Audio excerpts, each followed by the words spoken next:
साथियों नमस्कार, स्वागत है आपका एक बार फिर से चैनल में। हम लोग आज 5वीं टेस्ट सीरीज़ देखेंगे पीसीएस के लिए और ये जीएस वर्ड की टेस्ट सीरीज़ हम देख रहे हैं।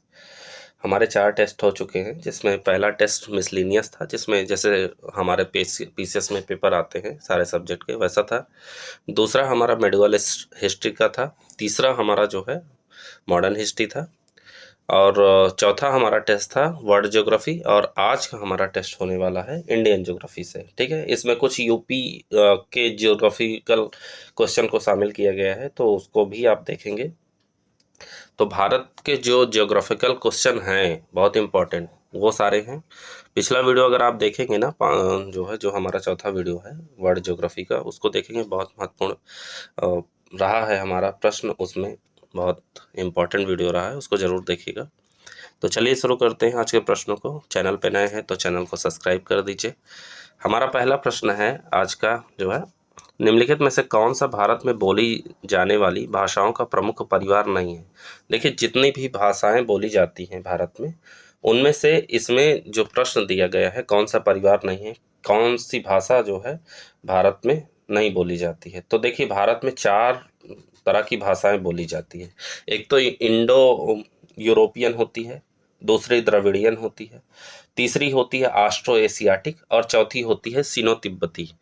तो हमारी जो है इसमें से कौन सी भाषा नहीं है, तो अल्ताई भाषा जो है वो भारत में नहीं बोली जाती, बल्कि हमारी इंडो यूरोपियन, जैसा मैंने बताया, द्रविड़ियन, इंडो यूरोपियन द्रविड़ियन हो गया, ऑस्ट्रो एशियाटिक एक लैंग्वेज होती है, ऑस्ट्रो एशियाटिक, ठीक है, वो बोली जाती है। ठीक, इसके अलावा हमारे चीन तिब्बती यानी जो है सीनो तिब्बती जिसे कहते हैं, वो बोली जाती है। तो इस प्रकार हमारा कौन सा ऑप्शन सही हो जाएगा? हमारा ऑप्शन आज सही हो जाएगा बी। ठीक है, अल्ताई भाषा जो है वो भारत में बोली जाने वाली भाषाओं का पार्ट नहीं है। ठीक, आगे बढ़ते हैं अगले प्रश्न की तरफ। हमारा अगला प्रश्न है, भारत के विशाल मैदानों के बारे में निम्नलिखित में से कौन सा कथन सही है। 4 कथन दिए गए हैं, इनमें से कौन कौन से कथन सही हैं। पहला कथन है हमारा, इसे भारत का अन्न भंडार भी कहा जाता है। जो भारत के विशाल मैदान पाए जाते हैं, जैसे मान लीजिए ये प्लेन्स, आप गंगा आप देखते हैं, उत्तर प्रदेश, बिहार, ये जो प्लेन्स है हमारे यहाँ, सबसे उपजाऊ भूमि आपको देखने को मिलती है। ठीक है, तो ये अनाज जो है अन्न का भंडार भी कहा जाता है। तो पहला हमारा सही है। इस मैदान की नदियाँ 12मासी प्रकृति की होती हैं। बिल्कुल, गंगा जी देखिए और यमुना वगैरह, ये सारी नदियाँ क्या है, साल भर बहती हैं। ऐसा तो है नहीं कि सिर्फ मौसमी नदियाँ हैं। फिर इसके बाद है तीसरा हमारा, इस क्षेत्र में भूजल स्तर अधिक है। बिल्कुल, यहाँ का भूजल स्तर भी अधिक है। यह क्षेत्र भारत की कुल आबादी के लगभग 40% का समर्थन करता है। बिल्कुल 40% आपको देखने को मिलेगा। उत्तर प्रदेश, बिहार जैसे राज्यों में कितनी सारी आबादी है, यहाँ की जनसंख्या कितनी ज़्यादा है। तो हमारा ऑप्शन जो है डी सही हो जाएगा, चारों सही है। ठीक, आगे बढ़ते हैं। अगला प्रश्न है हमारा, निम्नलिखित में से कौन सा ग्लेशियर पीर पंजाल क्षेत्र का सबसे बड़ा ग्लेशियर है। तो ऐसा कौन सा ग्लेशियर है जो पीर पंजाल क्षेत्र का सबसे बड़ा ग्लेशियर है, तो वो है सोना पानी हिमनद। कौन सा है? सोना पानी ग्लेशियर हमारा जो है वो पीर पंजाल क्षेत्र का सबसे बड़ा हिमनद है। यह जो है लाहौल स्पीति क्षेत्र की चंद्रा घाटी में स्थित है। कहाँ स्थित है? लाहौल स्पीति की चंद्रा घाटी में। ठीक है, ये याद रखिएगा, ये फैक्ट है। लाहौल स्पीति की चंद्रा घाटी में स्थित है ये ग्लेशियर, सोना पानी ग्लेशियर। ठीक है, आगे बढ़ते हैं। अगला प्रश्न है हमारा, भारत के निम्नलिखित नदियों को उनकी लंबाई के अनुसार व्यवस्थित करें। ठीक है, भारत की जो नदियां हैं उनकी लंबाई किस प्रकार है, कौन सी बड़ी है कौन सी छोटी। तो देखिए, जो कृष्णा नदी है उसकी लंबाई है 1400 किलोमीटर। कितनी है? 1400 किलोमीटर बहती है कृष्णा नदी। कावेरी नदी बहती है 800 किलोमीटर। ठीक है, 800 किलोमीटर तक बहती है। नर्मदा नदी बहती है 1312 किलोमीटर। ठीक है, उसके बाद तापी नदी बहती है 724 किलोमीटर। ठीक है, 724 किलोमीटर। तो इस प्रकार हमारा कौन सा उत्तर सही हो जाएगा? हमारा उत्तर बी सही हो जाएगा। 1 3 2 4, मतलब कृष्णा सबसे ज़्यादा इसमें जो ऑप्शन दिया गया है वो लंबी है। उसके बाद हमारा लंबी है नर्मदा, फिर कावेरी, फिर तापी। ठीक है, आगे बढ़ते हैं। अगला प्रश्न है हमारा, हिमालय के भागों और उनके निर्माण काल के निम्नलिखित में से कौन से मिलान सही हैं। बृहद हिमालय, बृहद हिमालय जो है किस काल में हुए हैं? तो बृहद हिमालय इयोशियन काल में नहीं, बल्कि जो है देखिए, ग्रेटर हिमालय का निर्माण इयोशियन काल में हुआ है, लघु हिमालय का निर्माण मियोशीन काल में हुआ है। ठीक है, दूसरा हमारा सही है। शिवालिक हिमालय का निर्माण प्लियोसीन काल में हुआ है, तीसरा सही है। तो इसमें बृहद हिमालय का नहीं हुआ है, बल्कि हाँ ग्रेटर हिमालय का हुआ है। सही है, सही है, तीनों मतलब सही है। ठीक है, तो ऑप्शन हमारा कौन सा सही हो जाएगा? ऑप्शन हमारा डी सही हो जाएगा, मतलब तीनों सही है। ठीक है, आगे बढ़ते हैं। अगला प्रश्न है, भारत के निम्नलिखित राज्यों और केंद्र शासित प्रदेशों को कुल मैंग्रोव कवर के आरोही क्रम में व्यवस्थित करें। ठीक है, तो जो केंद्र शासित प्रदेश या राज्य में मैंग्रोव पाए जाते हैं उनके अनुसार जो है आरोही क्रम में व्यवस्थित करना है। तो पश्चिम बंगाल में जो है 42.245% जो है मैंग्रोव वन पाए जाते हैं। ठीक है, मैंग्रोव वन कवर पाए जाते हैं। अंडमान निकोबार में पाए जाते हैं 12.39%। उसके अलावा गुजरात में पाए जाते हैं 23.66%। कितना? 23.66%। फिर आंध्र प्रदेश में जो जो है कवर है मैंग्रोव वन का, वो है 9%। ठीक है, तो सबसे ज़्यादा कहाँ है? पश्चिम बंगाल में है। तो कौन सा हमारा ऑप्शन सही हो जाएगा? ऑप्शन बी सही हो जाएगा। ठीक है, आगे बढ़ते हैं। अगला प्रश्न पूछा है, भारत के भौगोलिक क्षेत्र, भारत के निम्नलिखित में से कौन से ऐसे राज्य हैं जिनके भौगोलिक क्षेत्र का 75% से अधिक वन क्षेत्र है? ठीक है, तो ऐसे कौन से राज्य हैं भारत में जिनमें 75% से ज़्यादा वन है? ठीक है, यानी 25% ही ऐसी है ज़मीन जहाँ पे लोग रहते हैं, अदरवाइज फॉरेस्ट कवर है वहाँ का। तो वो है अरुणाचल प्रदेश, उसके अलावा मणिपुर है और नागालैंड है। मिजोरम इसमें शामिल नहीं है। ठीक है, तो हमारा ऑप्शन डी सही हो जाएगा। ठीक है, आगे बढ़ते हैं। अगला प्रश्न है हमारा, भारत के निम्नलिखित में से कौन से स्थान भूकंपीय क्षेत्र 5 के अंतर्गत आते हैं? मैंने एक वीडियो था, हाँ पहला क्वेश्चन, पहला जो था उसमें मैंने बताया था, हमारा जो पीसीएस का पहला टेस्ट था उसमें मैंने बताया था कि भूकंपीय क्षेत्र जो 5 है, मतलब जोन 5 में जो आते हैं वो क्षेत्र कौन से हैं। तो भूकंपीय क्षेत्र जो जोन 5 होता है वो उच्चतम जोखिम वाला क्षेत्र होता है, जो उच्चतम तीव्रता के भूकंपों को झेलता है। इस जोन के अंतर्गत जम्मू कश्मीर, पंजाब, उत्तर पूर्व भारत, कच्छ का रण और मध्य और पश्चिमी हिमालय होता है। ठीक है, तो इसमें से हमारा कौन सा ऑप्शन हो जाएगा? ऑप्शन डी, यानी सारे सही हैं, जम्मू कश्मीर, पंजाब, उत्तर पूर्वी भारत, कच्छ का रण। ठीक है, ऑप्शन डी सही है। आगे बढ़ते हैं। अगला प्रश्न है, वास्को डी गामा भारत में निम्नलिखित किस समुद्र तट से उतरा? तो वास्को डी गामा भारत में किस तट पर उतरा? तो वो उतरा था कप्पड़ बीच पर। कहाँ पे? कप्पड़ बीच में उतरा था। वास्को डी गामा कप्पड़ बीच पर उतरा, या बीच जो है केरल में है। कप्पड़ बीच कहाँ है? केरल में। ठीक है, केरल में है। उसके अलावा यहाँ सरकार ने लैंडिंग के उपलक्ष्य में एक पत्थर का स्मारक स्थापित किया है। यहाँ एक शिलालेख भी है जिस पर लिखा है 1498 में वास्को डी गामा यहाँ कप्पक दाव पहुँचे। ठीक है, तो हमारा ऑप्शन ए सही है। आगे बढ़ते हैं। अगला प्रश्न है हमारा, निम्नलिखित में से कौन सी ब्रह्मपुत्र नदी की सबसे दाहिने किनारे की सहायक नदी है? ब्रह्मपुत्र नदी आप देखेंगे और उसकी सबसे दाहिने किनारे की नदी कौन सी है? तो उसकी सबसे दाहिने किनारे की नदी है तीस्ता। ठीक है, आप मैप देखिए, उसमें ब्रह्मपुत्र नदी के सबसे दाहिने किनारे की सहायक नदी तीस्ता है। इसकी उत्पत्ति जो है कंचनजंगा से हुई है। रंगपो, रंगित, सेवक, ये सभी जो है तीस्ता और तीस्ता की सहायक नदियां हैं। ठीक है, तो ऑप्शन हमारा ए सही है। आगे बढ़ते हैं। अगला प्रश्न है, निम्नलिखित में से किस मिट्टी को कम सिंचाई की आवश्यकता होती है क्योंकि इसमें मिट्टी की नमी को बनाए रखने की विशेषता होती है? तो ऐसी कौन सी मिट्टी है जिसको कम सिंचाई की आवश्यकता होती है? ऐसी कौन सी मिट्टी है जिसको कम सिंचाई की आवश्यकता होती है? तो वो मिट्टी होती है काली मिट्टी। काली मिट्टी जो है, काली मिट्टी में नमी बनाए रखने की क्षमता होती है। ठीक है, काली मिट्टी का निर्माण दक्कन के पठार से ज्वालामुखी गतिविधि के समय बड़े क्षेत्रों में फैले लावा के ठोस निक्षेपण से होता है। इसमें आयरन और नाइट्रोजन प्रचुर मात्रा में पाए जाते हैं। यह कपास और मूंगफली के लिए उपयुक्त होती है। ठीक है, तो ऑप्शन हमारा कौन सा सही हो जाएगा? ऑप्शन सी सही हो जाएगा। ठीक, आगे बढ़ते हैं। अगला प्रश्न है, कुंची कुल जलप्रपात कुंचिकुल जलप्रपात भारत का सबसे ऊंचा जलप्रपात है, यह किस राज्य में है? तो ये है जो है कर्नाटक में। कुंचिकुल जलप्रपात भारत का सबसे ऊंचा जलप्रपात है जो कि कर्नाटक राज्य में है। ठीक है, कुंचिकुल जलप्रपात कर्नाटक राज्य में वाराही नदी पर स्थित एक जलप्रपात है। एक शिमोगा, यह जो है शिमोगा जिले में अवस्थित है। यह भारत का सबसे ऊंचा जलप्रपात है जिसकी ऊंचाई 1493 मीटर है। कई बार एग्जाम में पूछ लेता है कि ऊंचाई कितनी है, तो 1493 मीटर है। ठीक है, इसकी ऊंचाई। ठीक है, तो ऑप्शन हमारा सी सही हो जाएगा। आगे बढ़ते हैं।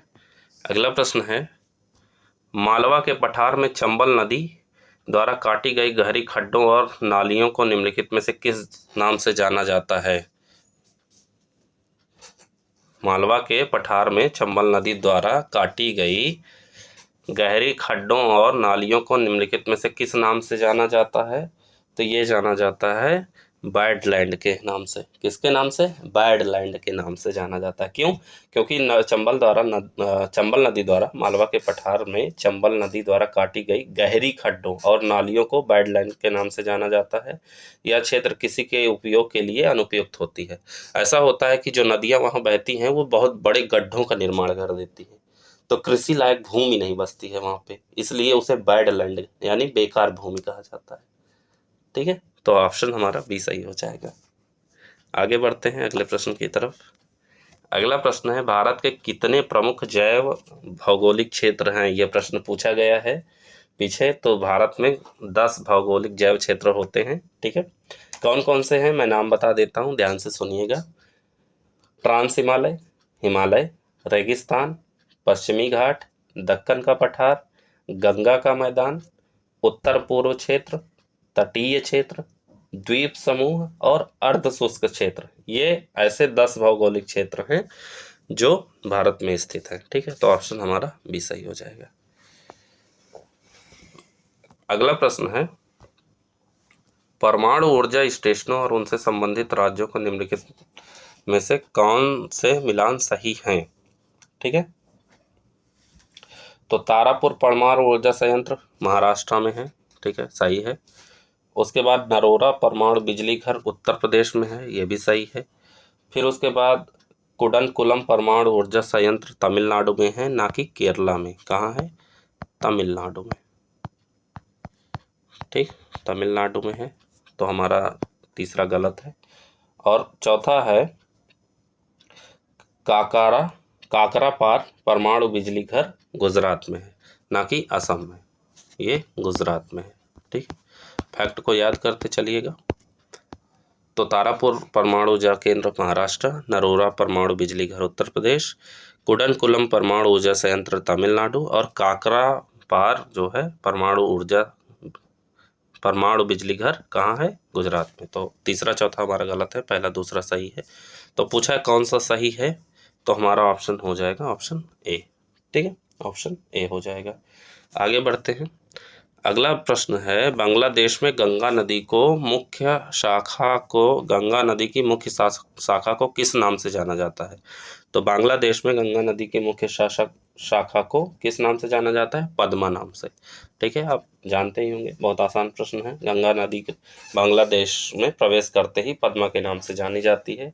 साथ ही ब्रह्मपुत्र नदी जब बांग्लादेश में प्रवेश करती है तो उसे जमुना के नाम से जाना जाता है।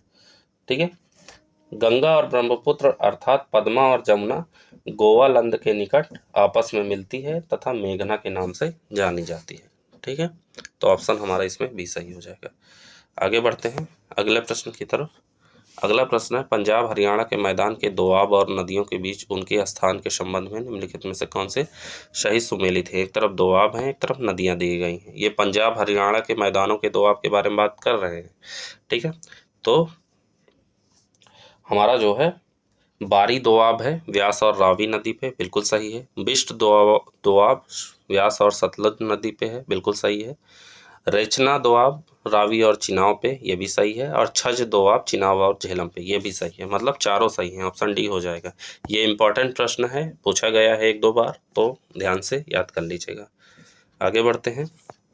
अगला प्रश्न है, निम्नलिखित में से कौन सा पर्वतीय दर्रा भारत, चीन और म्यांमार का ट्राई जंक्शन बनाता है? ये इंपॉर्टेंट क्वेश्चन है।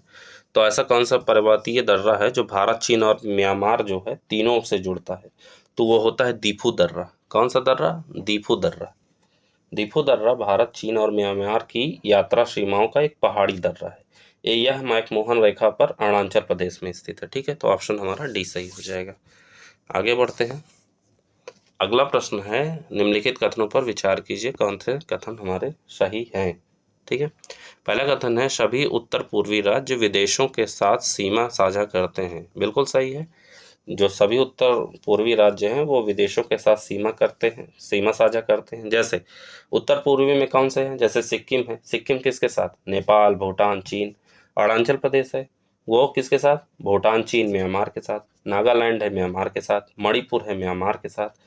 मिजोरम है म्यांमार के साथ। त्रिपुरा है बांग्लादेश के साथ। मेघालय है बांग्लादेश के साथ। असम है बांग्लादेश के साथ। अरुणाचल प्रदेश 3 देशों के साथ सीमा साझा करता है। ठीक है, यही एक ऐसा मात्र राज्य है जो 3 देशों के साथ सीमा साझा करता है। ठीक है, किसके साथ मैंने बताया? भूटान, चीन, म्यांमार। ठीक है, भूटान, चीन, म्यांमार के साथ जो है अरुणाचल प्रदेश सीमा साझा करता है। साथ ही सिक्किम भी 3 देशों के साथ जो है सीमा साझा करता है। जानते ही हैं क्या बताया? नेपाल, भूटान और चीन। ठीक है, तो कौन सा हमारा ऑप्शन सही हो जाएगा? ऑप्शन सी सही हो जाएगा। ठीक है, आगे बढ़ते हैं अगले प्रश्न की तरफ। अगला प्रश्न है, डेल्टा मैदान की अपलैंड यानी ऊंची भूमि और दलदली भूमि को निम्नलिखित में से किस जोड़ी के नाम से जाना जाता है? तो डेल्टा मैदान की अपलैंड या हाईलैंड जो है, जो भी हो, उसकी दलदली भूमि को किस नाम से जाना जाता है? तो उसकी दलदली भूमि को जाना जाता है चर और बिल के नाम से। ठीक है, डेल्टाई मैदान में खादर भूमि का विस्तार होता है। यह गंगा नदी के निचले इलाकों में बड़े क्षेत्र को कवर करता है। डेल्टा क्षेत्र में अपलैंड या ऊपर की भूमि को चर कहा जाता है, जबकि दलदली क्षेत्र को बिल के रूप में जाना जाता है। ठीक है, यह क्षेत्र धान, चाय और जूट की खेती के लिए अच्छा होता है। ऑप्शन हमारा सी सही है। आगे बढ़ते हैं। अगला प्रश्न है, जनजाति का नाम एक तरफ दिया गया है, एक तरफ निवारा स्थान दिया गया है। ठीक है, कौन सी जनजाति किस स्थान पे पाई जाती है? तो भेटिया जनजाति जो होती है उसका निवास स्थान उत्तराखंड होता है। कहाँ होता है? उत्तराखंड होता है भेटिया जनजाति का निवास स्थान। ठीक है, उसके बाद खासी जनजाति मेघालय में पाई जाती है। गारो खासी जयंतियाँ नाम पढ़े ही होंगे। टोडा जनजाति कहाँ पाई जाती है? तो टोडा पाई जाती है हमारी जो है नीलगिरी में। कहाँ? नीलगिरी में। और गद्दी जनजाति हिमाचल प्रदेश में पाई जाती है। ठीक है, तो हमारा कौन सा ऑप्शन सही हो जाएगा? ऑप्शन सी सही हो जाएगा। आगे बढ़ते हैं। अगला प्रश्न है, निम्नलिखित पर्वत चोटियों का पूर्व से पश्चिम की ओर सही क्रम चुनें। तो पूर्व से पश्चिम की ओर क्या सही क्रम हो जाएगा? तो इसका सही क्रम हो जाएगा कंचनजंगा, मकालू, एवरेस्ट और अन्नपूर्णा। आप जब मैप देखिए ना तो उसमें आपको दिखेगा जो है कंचनजंगा सबसे पूर्व में स्थित है। यह सिक्किम में जो है सिक्किम और नेपाल की सीमा पर स्थित है। ठीक है, यह विश्व की तीसरी सबसे ऊंची चोटी है। ऊंचाई कितनी है? 8,586 मीटर। ठीक है, मकालू विश्व की 5वीं सबसे ऊंची चोटी है। यह नेपाल में, नेपाल और चीन की सीमा पर स्थित है, 8,481 मीटर।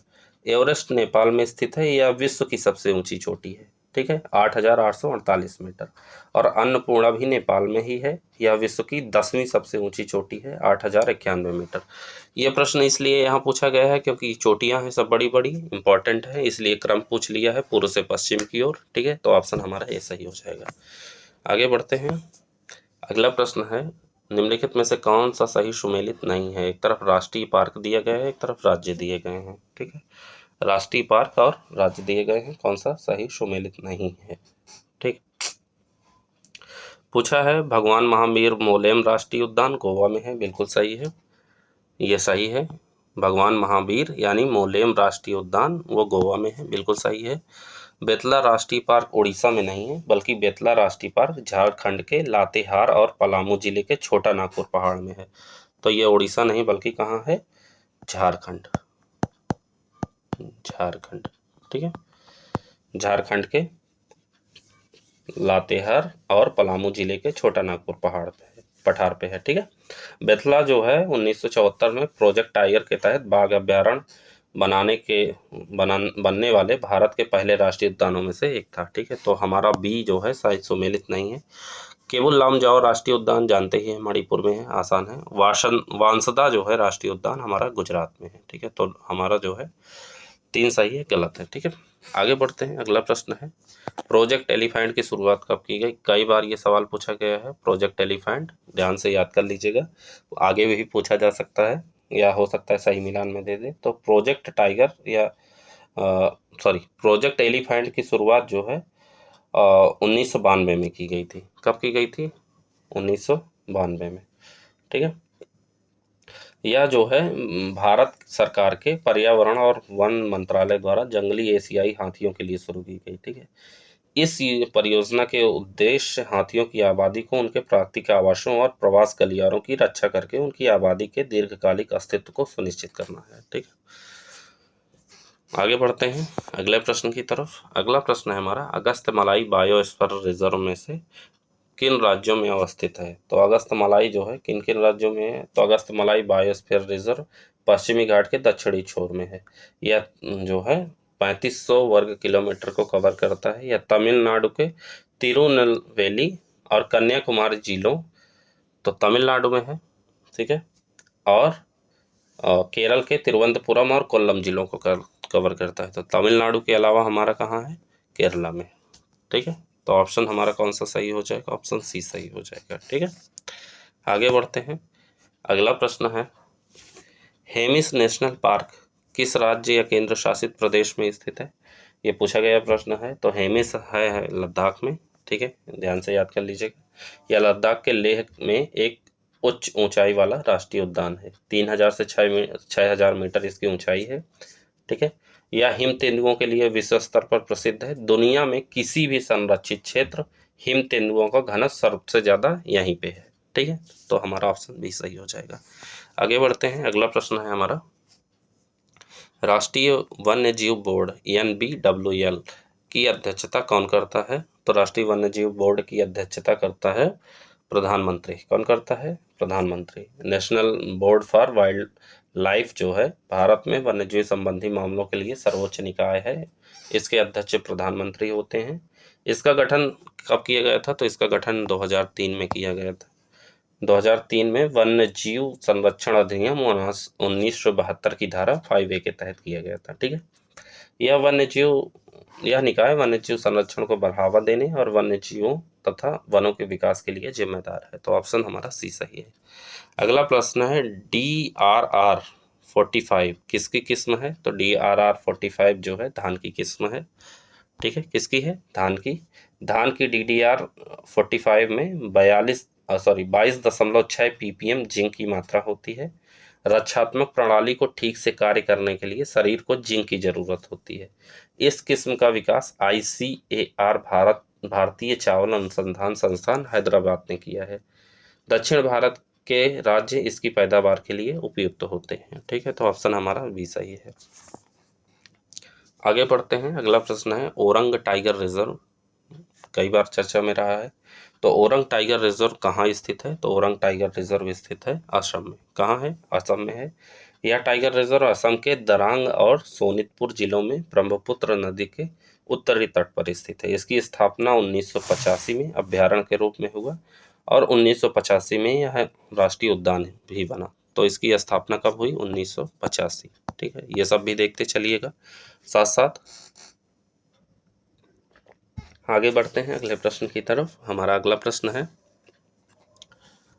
राजस्थान के वे जिले कौन से हैं जो अंतर्राष्ट्रीय सीमा पर अवस्थित हैं? तो राजस्थान के ऐसे जिले कई हैं जो अंतर्राष्ट्रीय सीमा पर अवस्थित हैं। वो हैं श्रीगंगानगर, बीकानेर, जैसलमेर और बाड़मेर। ठीक है, ये चारों जिले जो है पाकिस्तान के साथ सीमा बनाते हैं। ठीक है, जालौर की सीमा गुजरात से लगती है। जोधपुर की सीमा राजस्थान के अन्य जिलों से लगती है। ठीक है, तो हमारा ऑप्शन ए सही है। आगे बढ़ते हैं। अगला प्रश्न है, निम्नलिखित झीलों में से कौन सी झील बिहार में स्थित है? तो ऐसी कौन सी झील है जो बिहार में है? तो इसमें से जो है अनुपम झील जो है वो बिहार में है। अनुपम झील कैमूर वन्य जीव अभ्यारण्य में स्थित है। कैमूर वन्य जीव अभ्यारण्य बिहार के कैमूर जिले में भभुआ शहर के पास स्थित है। ठीक है। सांभर झील राजस्थान में है, जानते ही हैं। सुखना झील चंडीगढ़ में है। तो सांभर कहाँ है? राजस्थान में है। सुखना है चंडीगढ़ में। ठीक है, चंडीगढ़ में। और कांकरिया झील जो है वो है गुजरात में। ठीक है, कहाँ है? गुजरात में। ये सब याद करते चलिएगा। अनुपम झील हमारी बिहार में हो गई। ठीक है, तो ऑप्शन ए सही हो जाएगा। आगे बढ़ते हैं। अगला प्रश्न है हमारा, भारत में उत्तर से दक्षिण की ओर जाते हुए नीचे दी गई नदियों का सही क्रम कौन सा है? तो उत्तर से दक्षिण की ओर जाते हुए जो नीचे नदियाँ दी गई हैं इनका सही क्रम हो जाएगा श्योक, चिनाब, रावी, सतलज। ये प्रश्न कई बार पूछा गया है, याद कर लीजिए, दिमाग में रख लीजिए, ये हमेशा सही होगा। श्योक, चिनाब, रावी, सतलज, ये प्रश्न हर बार पूछा जाता है। श्योक नदी सबसे उत्तर में अवस्थित है। इसका उद्गम जो है सियाचिन ग्लेशियर से होता है। सियाचिन से निकलकर यह दक्षिण पूर्व दिशा में बहती है। श्योक नदी जो है, श्योक के दक्षिण में चिनाब नदी है। हिमाचल प्रदेश के बारालाचा दर्रा से चंद्र और भागा से दो धाराएं निकलती है। इनके मिलने से चिनाब नदी का निर्माण होता है। यह दक्षिण पश्चिम दिशा में बहती है। ठीक है। चिनाब के दक्षिण में रावी बहती है। यह हिमाचल के कांकड़ा जिले से निकलती है। यह भी दक्षिण पश्चिम दिशा में बहती है। फिर सतलज नदी राक्षस ताल तिब्बत से निकलती है तथा भारत में शिवकीला दर्रा के माध्यम से हिमाचल में प्रवेश करते हुए दक्षिण पश्चिम दिशा में बहती है। ठीक है, तो ऑप्शन हमारा बी सही हो जाएगा। आगे बढ़ते हैं। अगला प्रश्न है हमारा, निम्नलिखित में से पूर्व दिशा में बहने वाली प्रायद्वीपीय नदियों का उत्तर से दक्षिण की ओर सही क्रम बताइए। देखिए, प्रश्न यही टिपिकल हो जाता है, जो पूर्व दिशा में बहती है साथ में प्रायद्वीपीय नदियों का उत्तर से दक्षिण की ओर क्रम भी बताना है। ठीक है, तो ऐसी कौन सी नदियां हैं जो पूर्व दिशा में बहती हैं साथ साथ उत्तर से दक्षिण की ओर क्रम भी बताना है? तो इसमें से सही हमारा ऑप्शन हो जाएगा ऑप्शन ए, सुवर्ण रेखा, महानदी, गोदावरी, कृष्णा, पेन्नार, कावेरी, वेंगई। कैसे, मैं बताता हूँ। सबसे उत्तर में स्वर्ण रेखा है जिसे सुवर्ण रेखा कहते हैं। ठीक है। स्वर्ण रेखा जो है झारखंड के छोटा नागपुर से निकलती है, पश्चिम बंगाल और उड़ीसा में बहती है। ठीक है। उसके बाद महानदी, महानदी का उद्गम धमतरी छत्तीसगढ़ से होता है और यह छत्तीसगढ़ और उड़ीसा में बहती है। ठीक है। फिर गोदावरी नासिक के पास जो है पश्चिमी घाट से निकलती है। यह महाराष्ट्र, तेलंगाना और आंध्र प्रदेश में बहती है। ठीक है। पश्चिमी घाट में सतारा जिले के पास से निकलती है, जो पश्चिमी घाट के सतारा जिले के पास से यह निकलती है और यह महाराष्ट्र, तेलंगाना, कर्नाटक और आंध्र प्रदेश में बहती है। ठीक है। पेन्नार जो है हमारी नदी, मैंने अभी कृष्णा के बारे में बताया। कृष्णा जो है पश्चिमी घाट से निकलती है और जो है पश्चिमी घाट में सतारा जिले के पास से निकलती है। ठीक है। और ये महाराष्ट्र, तेलंगाना, कर्नाटक और आंध्र प्रदेश में बहती है। इसके बाद जो है हमारा पेन्नार नदी जो है, पेन्नार नदी कर्नाटक राज्य में नदी पहाड़ियों से निकलती है और आंध्र प्रदेश में समुद्र में मिलती है। फिर उसके बाद कावेरी नदी हमारी है, वो कर्नाटक में पश्चिमी घाट में ब्रह्मगिरी श्रेणी से निकलकर तमिलनाडु और पुडुचेरी के पास बहती है। ठीक है। फिर उसके बाद वेंगई है। वेंगई नदी तमिलनाडु के वरुष्णनंदु पहाड़ी से निकलती है, वरुष्णनंदु पहाड़ी से निकलती है और पूर्व में बहते हुए समुद्र में मिलती है। ठीक है, तो हमारा ऑप्शन ए सही हो जाएगा। आप जो है मैप उठाइए इंडिया का और देखिए कि कौन सी नदी किधर की तरफ जा रही है। अगला प्रश्न है, केदारनाथ और रुद्रप्रयाग के मध्य बहने वाली नदी निम्नलिखित में से कौन सी है? तो केदारनाथ और रुद्रप्रयाग के मध्य बहने वाली नदी हमारी है मंदाकिनी। कौन सी? मंदाकिनी। मंदाकिनी नदी अलकनंदा की एक धारा है। यह उत्तराखंड में चाराबाई ग्लेशियर से निकलती है। यह केदारनाथ की चोटी से निकलकर रुद्रप्रयाग में अलकनंदा से मिलती है। ठीक है, तो आप देखे होंगे वीडियो वगैरह, तो उसमें मंदाकिनी आपको जो है दिखेगी। आगे बढ़ते हैं। अगला प्रश्न है, भारत की पहली नदी झील लिंक परियोजना कहाँ प्रारंभ की गई है? तो पहली नदी झील लिंक परियोजना शुरू की गई है हरपुरा, मध्य प्रदेश में। भारत की पहली नदी झील लिंक परियोजना मध्य प्रदेश के बुंदेलखंड क्षेत्र के टीकमगढ़ जिले के हरपुरा में प्रारंभ की गई है। ठीक है, तो हमारा ऑप्शन सी सही हो जाएगा। आगे बढ़ते हैं अगले प्रश्न की तरफ। हमारा अगला प्रश्न है, सूची को मिलाना है। ठीक है, एक तरफ झीलें दिए गई हैं, एक तरफ जो है उनसे क्या बनता है, ठीक है। तो हमारा कौन सा सही है? रिफ्ट घाटी झीलें। रिफ्ट घाटी झीलों का निर्माण प्लेटों के संचलन से होता है। कैसे होता है? प्लेटों के संचलन यानी भू संचलन से होता है, ठीक है। तो भू संचलन से निर्मित होती हैं रिफ्ट घाटी झीलें। ये घाटियाँ गहरी, सकरी और लंबी होती हैं। जब इनसे पानी इकट्ठा हो जाता है तो ये झील कहलाती हैं, ठीक है। फिर सर्क झीलें। सर्क झील जो है, जब एक ग्लेशियर घाटियों के सिरों से गोलाकार खोखर छोड़ देता है तो इनसे पहाड़ों में कोरी या सर्क के रूप में जाना जाता है। इन्हीं खोखलों में पानी भरने से सर्क झील निर्मित होती है, ठीक है। तो हमारा कौन सा हो जाएगा? सर्क झील। सर्क झील का हो जाएगा हमारा हिमाच्छादन से निर्मित होती हैं, ठीक है।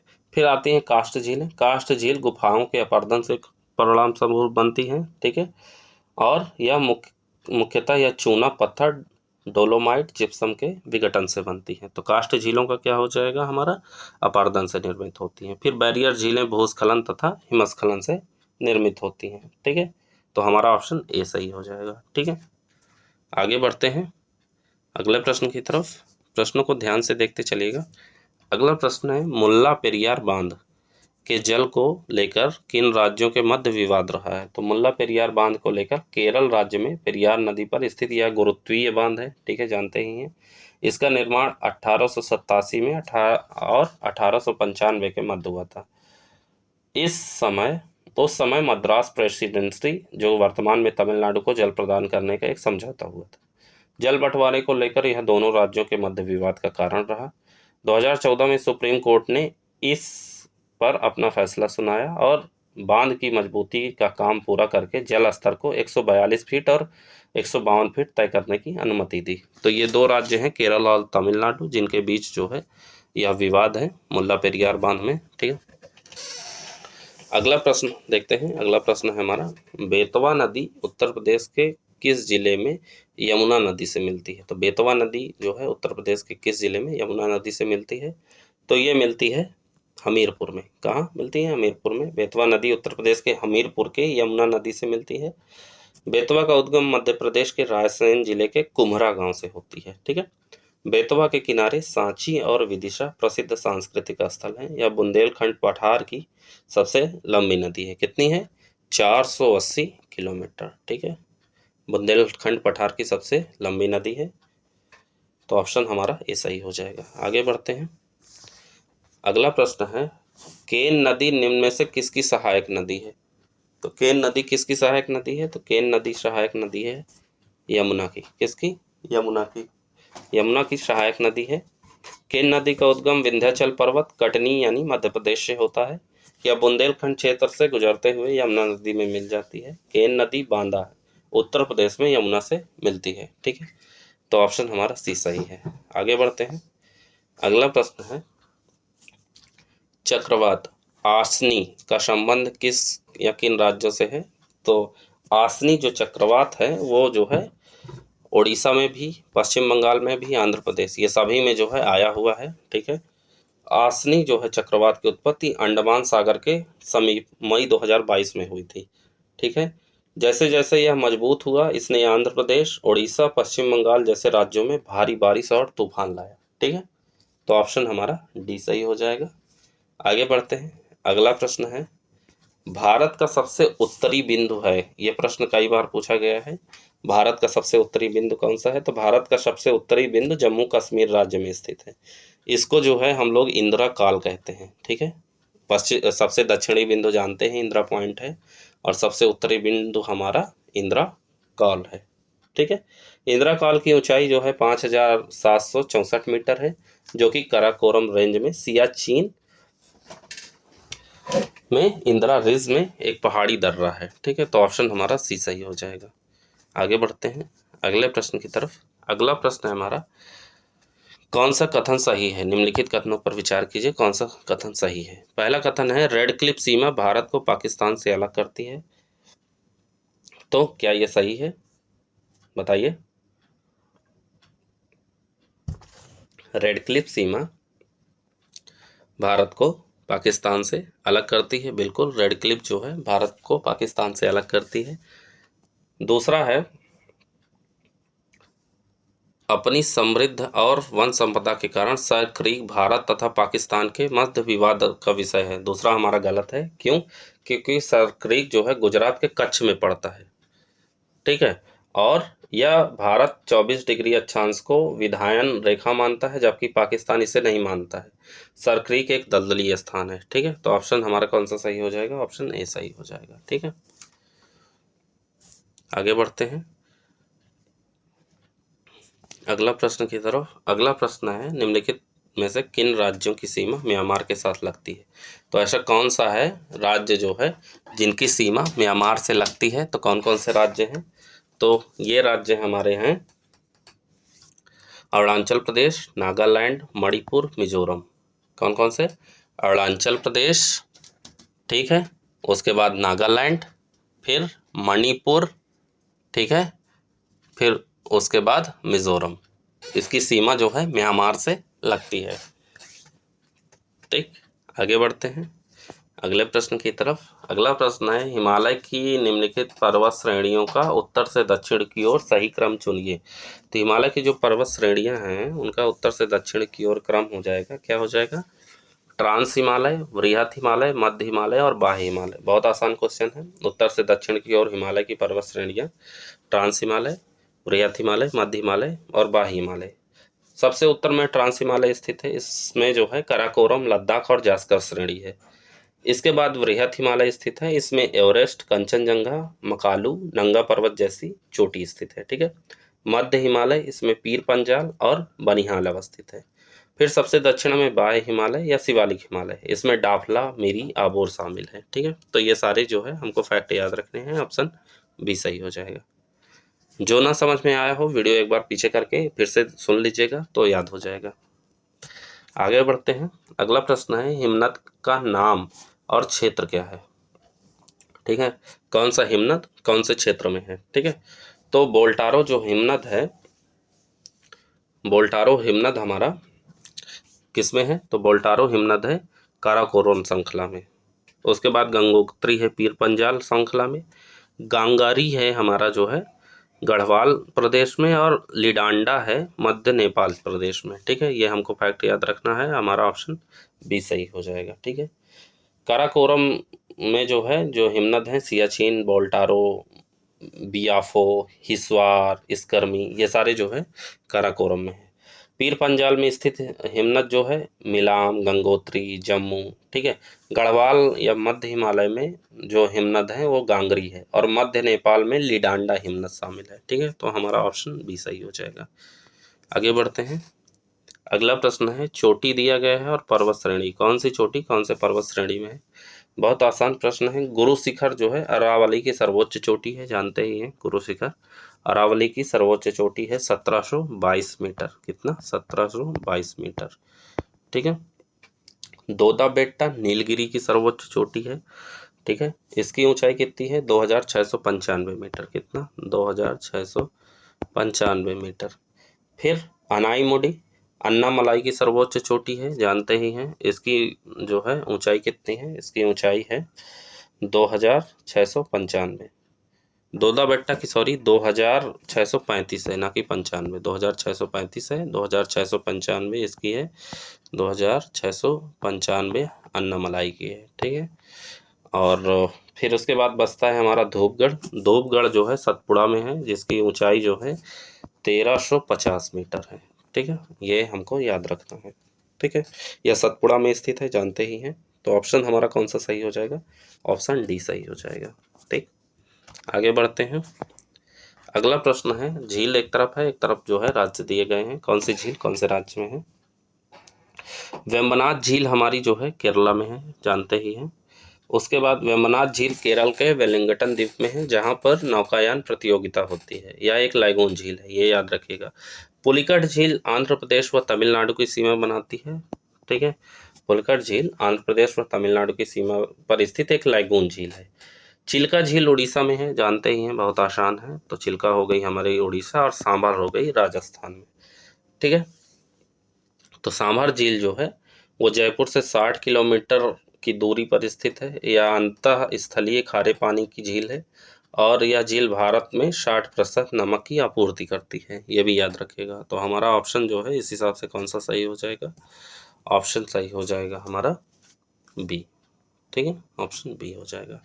आगे बढ़ते हैं अगले प्रश्न की तरफ। अगला प्रश्न है हमारा, निम्नलिखित पश्चिमी घाटी के दर्रों को उत्तर से दक्षिण के क्रम में सजाएं। तो पश्चिमी घाट के जो दर्रे हैं उनको जो है उत्तर से दक्षिण की ओर सजाएं। बहुत आसान प्रश्न है, पूछा गया है। तो जो है इसमें हो जाएगा थाल घाट, भोर घाट और पाल घाट। थाल घाट जो है सबसे उत्तर में स्थित है, या मुंबई को नासिक से जोड़ता है। इसके दक्षिण में भोर घाट स्थित है, या मुंबई और पुणे को जोड़ता है। और पाल घाट सबसे दक्षिण में स्थित है, या उत्तरी सह्याद्री घाट में स्थित है, यानी उत्तरी सह्याद्री पश्चिमी घाट में स्थित है। ठीक है, तो हमारा ऑप्शन सी सही हो जाएगा। आगे बढ़ते हैं अगले प्रश्न की तरफ। हमारा अगला प्रश्न है, एक तरफ नदी दी गई है, एक तरफ लक्षण दिए गए हैं। कौन सी नदी कौन से जगह पे है, ठीक है, मतलब किस प्रकार का डेल्टा वगैरह बनाती है। ठीक है, तो नर्मदा नदी विंध्य एवं सतपुड़ा के मध्य स्थित एक भ्रंश घाटी में प्रवाहित होती है। ठीक है, तो नर्मदा हमारी भ्रंश घाटी में बहती है और यह अमरकंटक से निकलती है। कावेरी नदी कर्नाटक से निकलती है और यह तमिलनाडु में बहते हुए अपना डेल्टा बनाती है। तो यह तमिलनाडु में डेल्टा बनाती है। दामोदर नदी का उद्गम छोटा नागपुर पठार से होता है, या पश्चिम बंगाल का इसे स्राव कहते हैं। ठीक है, तो छोटा नागपुर पठार से इसका उद्गम होता है, इसे जो है पश्चिम बंगाल का स्राव कहते हैं।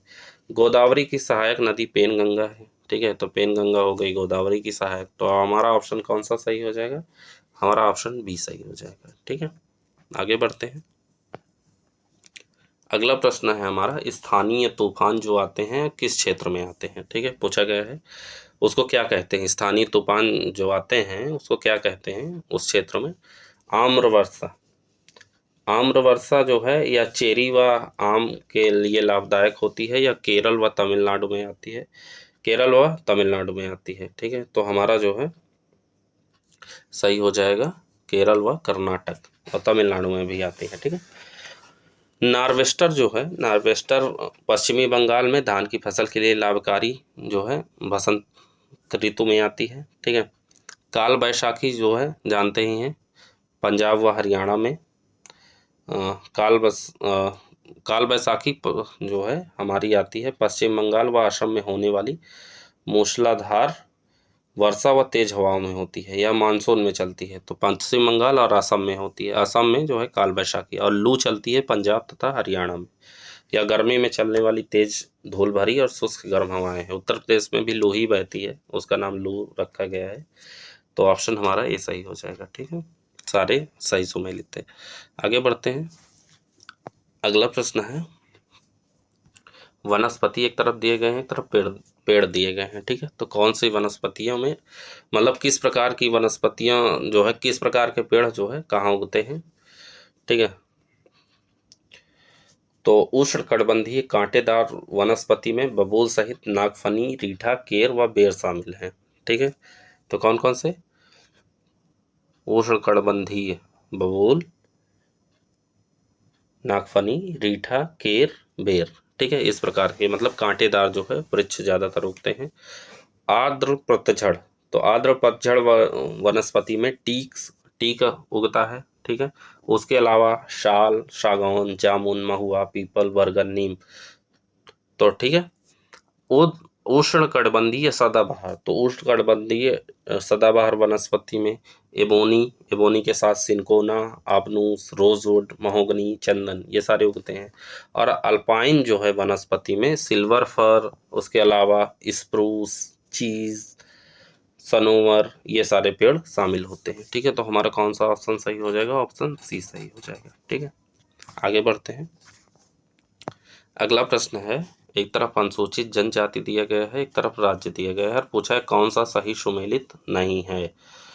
ठीक, मुंडा जो जनजाति है हमारी वो झारखंड में पाई जाती है, अनुसूचित जनजाति है मुंडा झारखंड में। उसके बाद भील पाई जाती है हमारी राजस्थान में, सही है। मारिया छत्तीसगढ़ में भी सही है। टोडा आंध्र प्रदेश में नहीं पाई जाती। टोडा जनजाति जो है पाई जाती है कहाँ पे? तमिलनाडु में। ठीक है, तमिलनाडु, याद रखिएगा। टोडा जनजाति तमिलनाडु में पाई जाती है, ना कि आंध्र प्रदेश में, ठीक है। आंध्र प्रदेश में जो है किस प्रकार की जनजातियां होती हैं? आंध्र प्रदेश में चेचू होती है, बंजारा होती है, लंबाडा होती है, ठीक है। मुंडा झारखंड में पाई जाती है, भील राजस्थान में, और मारिया जो है छत्तीसगढ़ में पाई जाती है, जानते ही हैं। तो हमारा ऑप्शन बी जो है सुमेलित नहीं, सॉरी डी सुमेलित नहीं है। आगे बढ़ते हैं। अगला प्रश्न है, स्थानांतरित कृषि एक तरफ दिए गए हैं, एक तरफ राज्य दिए गए हैं। कौन सी स्थानांतरित कृषि किस राज्य में जो है होती है? तो झूम जो कृषि होती है, झूम होती है असम पश्चिम बंगाल में, ठीक है। झूम होती है असम पश्चिम बंगाल में। पोडू जो होती है वो होती है आंध्र प्रदेश में। कहाँ होती है? पोडो कृषि जो होती है वो कहाँ होती है? आंध्र प्रदेश में। पूनम होती है केरल में, और बेवार होती है मध्य प्रदेश में। तो हमारा कौन सा ऑप्शन सही हो जाएगा? ऑप्शन बी सही हो जाएगा, ठीक है। ऑप्शन बी सही हो जाएगा। आगे बढ़ते हैं, अगला प्रश्न देखते हैं। सूची को मिलाना है। एक तरफ कृषि ऋतु दी गई है और एक तरफ दिया गया है बोने का समय। कौन से ऋतु में कौन सी जो है मतलब फसल उगाई जाती है? खरीफ की जो फसल होती है वो मई से जून में होती है, जानते ही हैं। खरीफ की जो फसल होती है मई से जून में बोने का समय होता है, और कटाई का समय कौन सा होता है? वो सितंबर से अक्टूबर होता है। रबी की फसल जो होती है वो अक्टूबर से दिसंबर में बुआई होती है, और उसकी कटाई का समय होता है फरवरी मार्च अप्रैल। जायद की जो फसलें होती हैं वो अप्रैल मई में बोई जाती हैं, और उसकी कटाई का समय होता है सितंबर अक्टूबर। और जायद, देखिए जायद रबी जो होती है वो अप्रैल मई में बोई जाती है और सितंबर अक्टूबर में काटी जाती है। जायद खरीफ जो होती है वो दिसंबर जनवरी में बोई जाती है, और काटने का समय होता है मार्च अप्रैल मई में, ठीक है। तो इस प्रकार जो है हमारा ये वेरिएशंस है कृषि ऋतुओं और बोने के समय में। तो कौन सा हमारा ऑप्शन सही हो जाएगा? हमारा ऑप्शन इस प्रकार सही हो जाएगा, ऑप्शन ए सही हो जाएगा, ठीक है। आगे बढ़ते हैं, अगला प्रश्न देखते हैं। अगला प्रश्न है हमारा, फसल एक तरफ दिए गए हैं, एक तरफ सबसे बड़ा उत्पादक राज्य दिया गया है, ठीक है। कौन सी फसलें कौन से राज्य में उगाई जाती हैं? गेहूं जो है हमारा उगाया जाता है उत्तर प्रदेश में सबसे ज़्यादा। गेहूं उत्तर प्रदेश में सबसे ज़्यादा उगाया जाता है। प्रति हेक्टेयर पंजाब में पहला है, लेकिन उत्पादक के रूप में जो है उत्तर प्रदेश पहले नंबर पे है। चावल का सबसे बड़ा उत्पादक राज्य पश्चिम बंगाल है, जानते ही हैं, और प्रति हेक्टेयर पंजाब है, ये भी याद रखिएगा। चाय का सबसे बड़ा उत्पादक राज्य असम है, जानते ही हैं, और रबड़ का सबसे बड़ा उत्पादक केरला है। तो हमारा कौन सा ऑप्शन सही हो जाएगा? ऑप्शन ए सही हो जाएगा, ठीक है।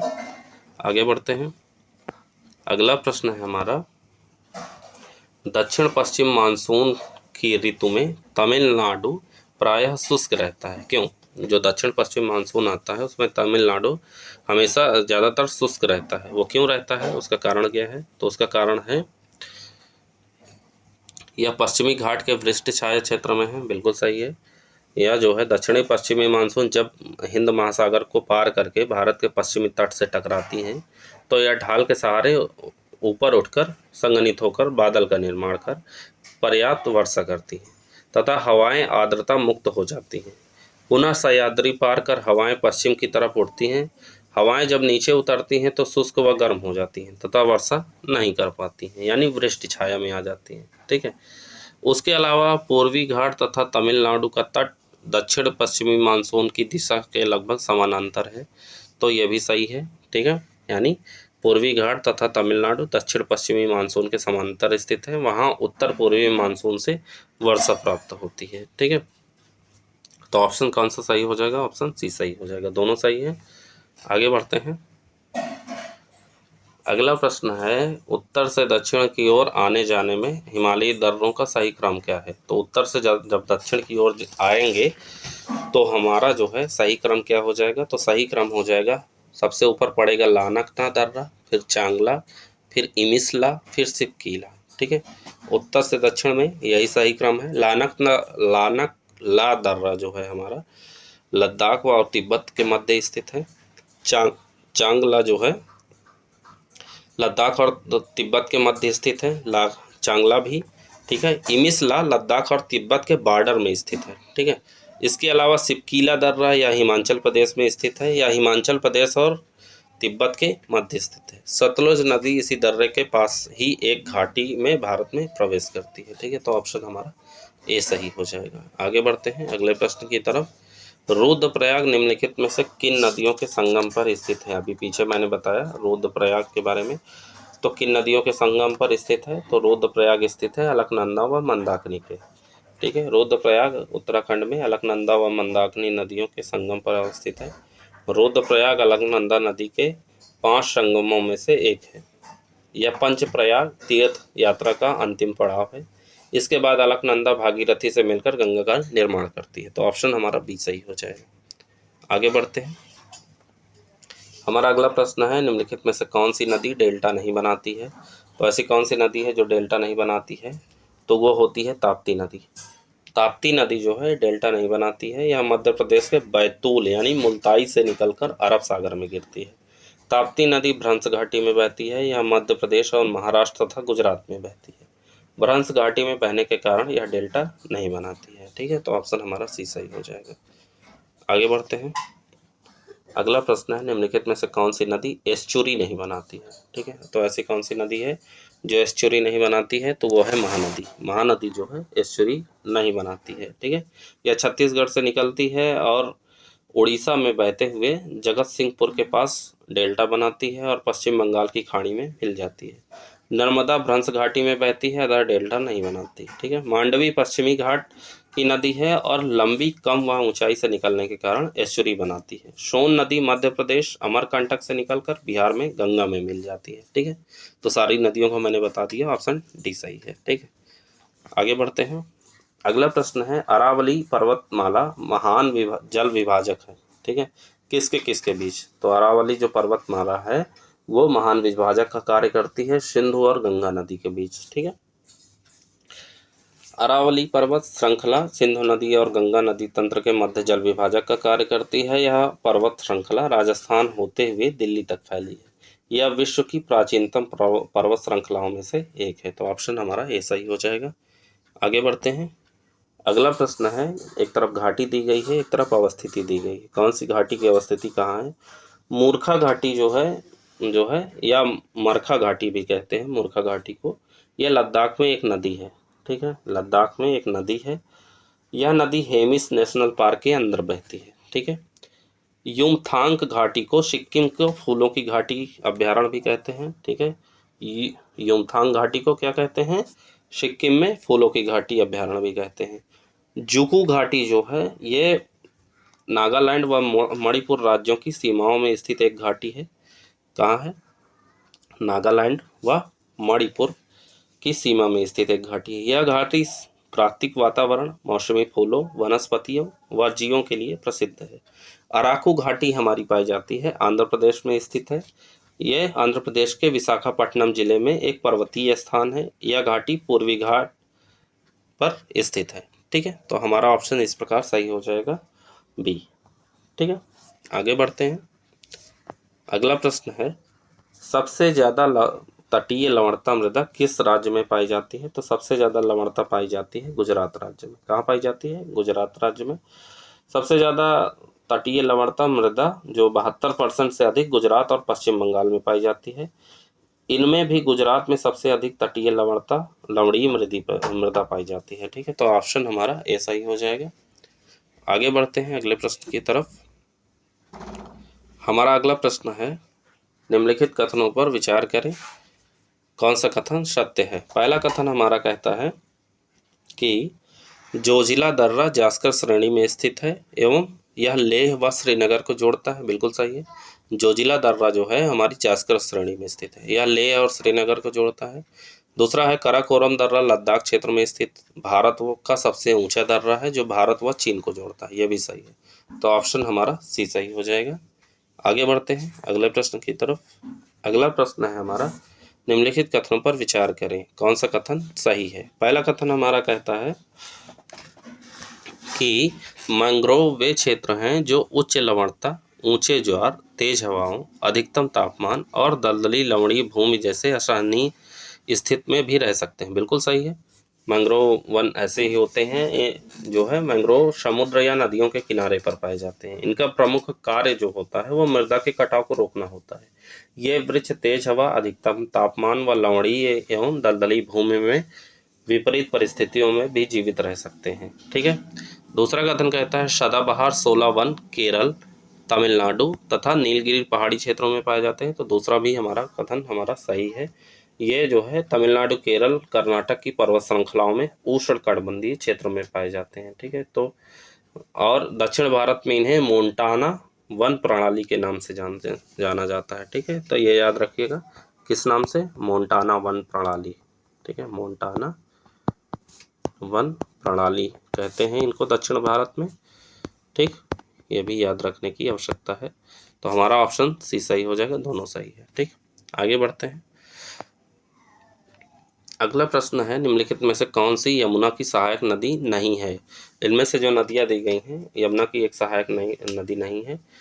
तो जो है यमुना की सहायक नदी कौन सी नहीं है? इसमें हमारा रामगंगा जो है यमुना की सहायक नदी नहीं है। इसका उद्गम उत्तराखंड में चमोली जिले से होता है। इसकी लंबाई 188 किलोमीटर है। ठीक है। रामगंगा जो है ये गंगा नदी की सहायक नदी है, ये भी याद रखिएगा। ये गंगा की सहायक है, ना कि यमुना की। ठीक है, ऑप्शन डी सही है। आगे बढ़ते हैं। अगला प्रश्न है क्षिप्रा नदी निम्नलिखित में से किसकी सहायक नदी है? तो क्षिप्रा नदी जो है वो सहायक है चंबल की। किसकी? चंबल नदी की। इसका उद्गम मध्य प्रदेश में विंध्य पर्वत श्रृंखला की काकरी बाड़ी पहाड़ी से होता है। ठीक है। पर्वतीय तीर्थ स्थल उज्जैन इसी नदी के किनारे स्थित है। ऑप्शन बी सही है। आगे बढ़ते हैं। हिमालय के अफवाह तंत्र में कौन सा नदी तंत्र शामिल नहीं है? तो हिमालय का जो अफवाह तंत्र होता है उसमें कौन सा नदी तंत्र शामिल नहीं है? तो महानदी जो है हिमालय के अफवाह तंत्र का हिस्सा नहीं है। महानदी का उद्गम जो है धमतरी जिले से हुआ है। ठीक है, जो कि छत्तीसगढ़ में है। ठीक है, यह एक प्रायद्वीपीय नदी है। यह उड़ीसा में बंगाल की खाड़ी में गिरती है। तो हमारा ऑप्शन डी सही हो जाएगा। आगे बढ़ते हैं अगले प्रश्न की तरफ। हमारा अगला प्रश्न है निम्नलिखित में से सिंधु की सहायक कौन सी नदी है पीर पंजाल से जो निकलती है? ठीक है, तो ऐसी कौन सी नदी है जो सिंधु की सहायक है और पीर पंजाल से निकलती है? तो वो है झेलम नदी। झेलम नदी का उद्गम पीर पंजाल की श्रेणी से होता है। यह सिंधु नदी की 5 सहायक नदियों में से एक है। यह पाकिस्तान में सिंध नदी में मिल जाती है। ठीक है, तो हमारा ऑप्शन सी सही है। आगे बढ़ते हैं अगले प्रश्न की तरफ। हमारा अगला प्रश्न है कावेरी नदी किन राज्यों से गुजरती है? तो जो कावेरी नदी है उसका उद्गम होता है पश्चिमी घाट के ब्रह्मगिरी के पर्वत से। यह कर्नाटक, तमिलनाडु और केरल में जो है बहती है और बंगाल की खाड़ी में गिर जाती है। इसकी लंबाई 760 किलोमीटर है और यह एक सदा नीरा नदी। सदा नीरा का मतलब यह है हमेशा बहती रहती है। ठीक है, ऑप्शन बी सही है। अगला प्रश्न है हिमालय की निम्नलिखित में से किस नदी द्वारा जलोढ़ शंकु का निर्माण होता है? तो हिमालय की ऐसी कौन सी नदी है जिसके द्वारा जलोढ़ शंकु का निर्माण होता है? तो वो है घाघरा नदी। ठीक है, जलोढ़ शंकु का निर्माण घाघरा नदी करती है। जलोढ़ शंकु एक प्रकार का जलोढ़ पंख है जिसका ढाल अधिक तीव्र तथा आकृति शंकु के समान होती है। ठीक है, जलोढ़ मिट्टी नदी जल के साथ प्रवाहित होने वाली मिट्टी है। यह अधिक उपजाऊ होती है। घाघरा नदी तिब्बत के पठार से उद्गमित होती है और ऊंचाई में अपने साथ जलोढ़ मिट्टी बहाकर लाती है। यह जलोढ़ पंख या शंकु का निर्माण करती है। तो ऑप्शन हमारा ये सही हो जाएगा। आगे बढ़ते हैं अगले प्रश्न की तरफ। हमारा अगला प्रश्न है हिमालय से निकलने वाली निम्नलिखित नदियों में से कौन सी एक पूर्ववर्ती नदी है? कई बार ये प्रश्न पूछा गया है। तो इसमें से जो सतलज नदी है वो हिमालय की पूर्ववर्ती नदी है। ठीक है, सतलज एक पूर्ववर्ती नदी है अर्थात किसी स्थल खंड के उत्थान के पूर्व से प्रवाहित होने वाली नदी है, जो स्थल खंड के उत्थान होने पर भी अपनी घाटी को गहरा करती जाती है और अपने पूर्व मार्ग से ही बहती रहती है। ठीक है, तो ऑप्शन हमारा डी सही है। आगे बढ़ते हैं अगला प्रश्न है भागीरथी तथा अलकनंदा नदियों का संगम किस स्थान पर होता है? तो यह होता है देवप्रयाग में। ठीक है, अभी पीछे बताया देवप्रयाग भागीरथी और अलकनंदा नदी के संगम पर स्थित है। देवप्रयाग उत्तराखंड के टिहरी गढ़वाल जिले में नई टिहरी शहर के पास एक कस्बा है। देवप्रयाग अलकनंदा के पंच प्रभाग यानी 5 संगम में से अंतिम है। इसके बाद अलकनंदा भागीरथी से मिलकर गंगा का निर्माण करती है। ठीक है, तो ऑप्शन हमारा ए सही है। अगला प्रश्न है हमारा, निम्नलिखित में से कौन सी नदी नेपाल भारत के मध्य सीमा बनाती है? तो ऐसी कौन सी नदी है? तो वो काली नदी है। कौन सी नदी? काली नदी। ये काली नदी विवादों में भी हमेशा रहती है। ठीक है, काली नदी को काली गंगा या शारदा के नाम से जाना जाता है, या नेपाल और भारत के मध्य सीमा बनाती है। काली नदी का उद्गम उत्तराखंड के पिथौरागढ़ जिले से होता है, या नेपाल की पश्चिमी सीमा के साथ बहते हुए उत्तराखंड उत्तर प्रदेश से होते हुए गंगा में मिल जाती है। ठीक है, जानते ही हैं। अगला प्रश्न है हमारा, करेवा हिमानीकृत वेदिकाएं पाई जाती हैं। तो करेवा पाई जाती हैं ये वेदिकाएं झेलम नदी की घाटी कश्मीर में। ठीक है, झेलम नदी घाटी में कश्मीर में पाई जाती हैं करेवा। हमेशा प्रश्न पूछा जाता है तो याद रख कर लीजिएगा। और करेवा शब्द का अर्थ होता है ऊंचा या टेबल लैंड। ठीक है, करेवा तलछट रेत गाद मिट्टी सैल लिग्नाइट बजरी आदि के जमा होने से बनता है। करेवा कृषि और बागवानी के लिए अत्यंत महत्वपूर्ण होता है। तो ऑप्शन हमारा सी सही हो जाएगा। आगे बढ़ते हैं। हमारा अगला प्रश्न है, सूची को मिलाना है। एक तरफ नदी दी गई है, एक तरफ उद्गम स्थल दिया गया है। कौन सी नदी का उद्गम स्थल कहाँ पे है? ठीक है, तीस्ता नदी जो है उसका उद्गम स्थल सोलामहो झील सिक्किम में है। ठीक है, तीस्ता नदी का उद्गम स्थल सोलामहो झील सिक्किम में है। वराक नदी मणिपुर की पहाड़ियों से निकलती है। ठीक है, कावेरी नदी जो है ब्रह्मगिरी श्रेणी पश्चिमी घाट से निकलती है। झेलम नदी शेषनाग झील पीर पंजाल श्रेणी से। ठीक है, कावेरी जो है नदी प्रायद्वीपीय नदी है, और ये सारी नदियां जो है हिमालयी नदी तंत्र का भाग है। तो हमारा कौन सा ऑप्शन सही हो जाएगा? ऑप्शन डी सही हो जाएगा। ठीक है, आगे बढ़ते हैं अगले प्रश्न की तरफ। अगला प्रश्न है, एक तरफ खनिज दिया गया है, एक तरफ उपस्थिति दी गई है। कौन से खनिज की उपस्थिति कहाँ पे है? तो यूरेनियम की उपस्थिति जो है झारखंड में है, जानते ही हैं। यूरेनियम झारखंड में पाया जाता है। कौन से? जादूगुड़ा खान में। ठीक है, जादूगुड़ा खान में पाया जाता है। हीरा जो होता है वो पन्ना मध्य प्रदेश में पाया जाता है। ठीक है, हीरा जो है पन्ना जिले मध्य प्रदेश में पाया जाता है। सोना जो है कोलार खान कर्नाटक से निकलता है। ठीक है, और अरे भाई कोलार जिसमें केजीएफ बनी है, कोलार गोल्ड फील्ड, केजीएफ का फुल फॉर्म, तो वहीं से सोना निकलता है। ठीक है, और रॉक साल्ट जो है हिमाचल प्रदेश में पाया जाता है। ठीक है, हिमाचल प्रदेश। ठीक है, हीरा भारत में एकमात्र जगह पन्ना मध्य प्रदेश में पाया जाता है। यूरेनियम की उपलब्धता भी भारत में कम है। ठीक है, तो ऑप्शन हमारा कौन सा सही हो जाएगा? ऑप्शन सी सही हो जाएगा। ठीक है, आगे बढ़ते हैं। अगला प्रश्न है, निम्नलिखित पर्वत श्रेणियों का दक्षिण से उत्तर की ओर क्रम लगाएं। ठीक है, तो दक्षिण से उत्तर की ओर यानी नीचे से ऊपर की ओर क्रम देखना है। ठीक है, तो पर्वत श्रेणियाँ जो दी गई हैं इनसे दक्षिण के उत्तर की ओर क्रम हो जाएगा। पहले नंबर पे हो जाएगा हमारा काराकोरम श्रेणी। ठीक है, फिर उसके बाद हो जाएगा हमारा लद्दाख श्रेणी, फिर ऊपर हो जाएगा उसके बाद जास्कर श्रेणी, फिर पीर पंजाल श्रेणी। ठीक है, ऑप्शन हमारा सी सही हो जाएगा। हिमालय पर्वत श्रेणियों को 3 भागों में बृहद हिमालय लघु हिमालय तथा शिवालिक हिमालय में बांटा गया है। ठीक है, बृहद हिमालय के उत्तर में ट्रांस हिमालय या तिब्बत हिमालय स्थित है। काराकोरम लद्दाख जास्कर और कैलाश पर्वत श्रेणी ट्रांस हिमालय में स्थित है। नंगा पर्वत अन्नपूर्णा माउंट एवरेस्ट कंचनजंगा बृहद हिमालय में स्थित है, और पीर पंजाल लघु हिमालय में स्थित है। ठीक है, याद कर रखिएगा, ऑप्शन हमारा सी सही हो जाएगा। ठीक, आगे बढ़ते हैं। अगला प्रश्न है हमारा, भारतीय मानक समय की यामियोत्तर रेखा निम्न में से किस राज्य से होकर नहीं गुजरती? तो यामियोत्तर रेखा इनमें से जो दिया गया है उसमें से तेलंगाना से होकर नहीं गुजरती, मध्य प्रदेश आंध्र प्रदेश और उड़ीसा से होकर गुजरती है।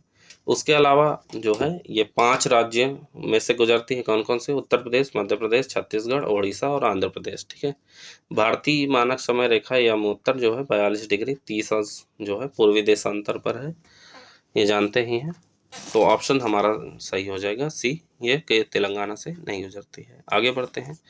अगला प्रश्न है हमारा, निम्नलिखित में से कौन सा सही सुमेलित नहीं है? एक तरफ फसल दिया गया है, एक तरफ उत्पादन में शीर्ष राज्य दिए गए हैं। कौन सा फसल सबसे ज़्यादा, कौन सा राज्य में होता है और उसमें से एक सुमेलित नहीं है।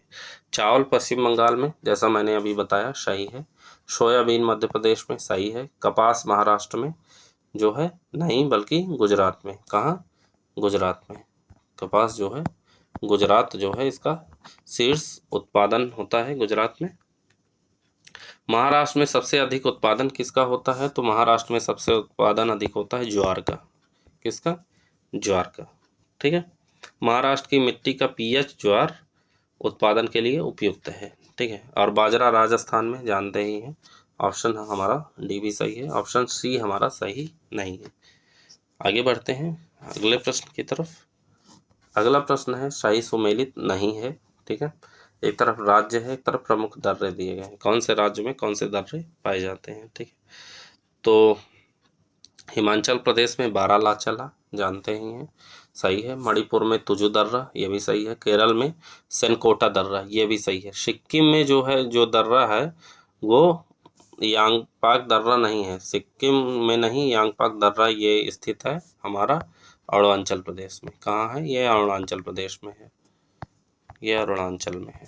ठीक है, ये याद रखिएगा। यांगयाप दर्रा जो है अरुणाचल प्रदेश में है। ठीक।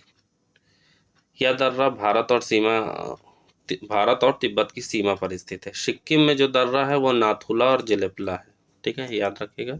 सिक्किम का दर्रा नाथुला और जेलेपला है। ठीक है, तो ऑप्शन डी हमारा सुमेलित नहीं है। आगे बढ़ते हैं। अगला प्रश्न है निम्नलिखित में से कौन सी पर्वत श्रेणी ट्रांस हिमालय में स्थित है? अभी पीछे ही मैं बताया ट्रांस हिमालय में कौन सी पर्वत श्रेणी स्थित है। तो ट्रांस हिमालय में जो है जास्कर श्रेणी स्थित है। जास्कर श्रेणी ट्रांस हिमालय में स्थित है। ट्रांस हिमालय बृहत हिमालय के उत्तर में स्थित है तथा यह चीन तक फैला हुआ है, यानी तिब्बत। ठीक है। जास्कर श्रेणी ट्रांस हिमालय या तिब्बत हिमालय का भाग है। पीर पंजाल जो है हमारा निम्न हिमालय का भाग है। ये है निम्न हिमालय का भाग, याद करते जाइएगा। कई बार प्रश्न पूछा गया है, इसलिए याद ही कर लीजिए। धौलाधार मध्य हिमालय में स्थित है, ये मध्य में है। ठीक है, मध्य हिमालय। और महाभारत श्रेणी निम्न हिमालय में है। ठीक है, ये भी निम्न में है। ठीक है, तो इसको याद ही कर लीजिएगा एक बार में। ठीक है, पीछे भी मैंने बताया अभी। ठीक है, ऑप्शन बी सही है। अगला प्रश्न है पहाड़ियाँ एक तरफ दी गई हैं, एक तरफ अवस्थिति दी गई है। कौन सी पहाड़ी कहाँ पे अवस्थित है ये देखना है हमको। लुसाई पहाड़ी जो हमारी है, लुसाई पहाड़ी स्थित है मिजोरम में। कहाँ पे? मिजोरम में है। रेंगमा पहाड़ी जो है हमारी असम में है। अबोर पहाड़ी अरुणाचल प्रदेश में है। और खासी पहाड़ी मेघालय में है। तो कौन सा हमारा ऑप्शन सही हो जाएगा? ऑप्शन सी सही हो जाएगा। ठीक है, आसान से प्रश्न है। आगे बढ़ते हैं। अगला प्रश्न है मैदान एक तरफ है, एक तरफ विशेषता दी गई है, सूची को मिलाना है। भाबर जो है निम्न हिमालय और शिवालिक हिमालयों के दक्षिण में बसा एक क्षेत्र होता है। तो भाबर कहाँ है? जो है निम्न हिमालय और शिवालिक हिमालयों के क्षेत्र में बसा होता है। और जो है यह कंकड़ पत्थर से बना मैदान होता है। ठीक है, तो कंकड़ पत्थर वाला मैदान होता है ये। उसके बाद जो है बांगर पुराने जलोढ़ से निर्मित मैदान है। ठीक है, ये प्राचीन जलोढ़ से निर्मित होता है। और खादर होता है नवीन जलोढ़ से। और तराई होता है महीन रेत एवं चिकनी मिट्टी का मैदान। ठीक है, तो कौन सा हमारा ऑप्शन सही हो जाएगा? ऑप्शन डी सही हो जाएगा। ठीक, आगे बढ़ते हैं। अगला प्रश्न है लौह अयस्क के लिए प्रसिद्ध बाबा बूदन की पहाड़ियाँ निम्न में से किस राज्य में है? तो बाबा बूदन की पहाड़ियाँ जो है वो कर्नाटक में है। कहाँ है? कर्नाटक में है। ये पश्चिमी घाट में स्थित है। ठीक है, पश्चिमी घाट के कर्नाटक में है। यहाँ लौह अयस्क के अलावा मैग्नीज, चूना पत्थर, क्रोमाइड भी पाए जाते हैं। ठीक है, तो ऑप्शन हमारा ऐसा ही है। अगला प्रश्न देखते हैं। अगला प्रश्न हमारा कहता है कि दक्कन के पठार का विस्तार निम्नलिखित में से किन राज्यों में है? तो दक्कन के पठार का जो विस्तार है वो किन राज्यों में है? तो वो है कहाँ पे? महाराष्ट्र में, कर्नाटक में, तेलंगाना में, आंध्र प्रदेश, यानी चारों में जो है हमारे दक्कन का पठार में जो है इसका विस्तार है दक्कन के पठार का। दक्कन का पठार एक बड़ा पठार है जो कि दक्षिण भारत के अधिकांश भागों को कवर करता है। यह त्रिकोणीय है जो कि 3 पर्वत श्रृंखलाओं से घिरा हुआ है। या 8 राज्यों में फैला हुआ है भारत के। कौन कौन से राज्य? तेलंगाना, महाराष्ट्र, आंध्र प्रदेश, कर्नाटक, केरल, तमिलनाडु। ठीक है, 6 राज्यों में फैला हुआ है, तेलंगाना, महाराष्ट्र, आंध्र प्रदेश, कर्नाटक, केरल और तमिलनाडु में। ठीक है, तो ऑप्शन हमारा डी सही हो जाएगा। आगे बढ़ते हैं। अगला प्रश्न है, निम्नलिखित में से भारत के किस राज्य की सीमा म्यांमार से नहीं लगती है?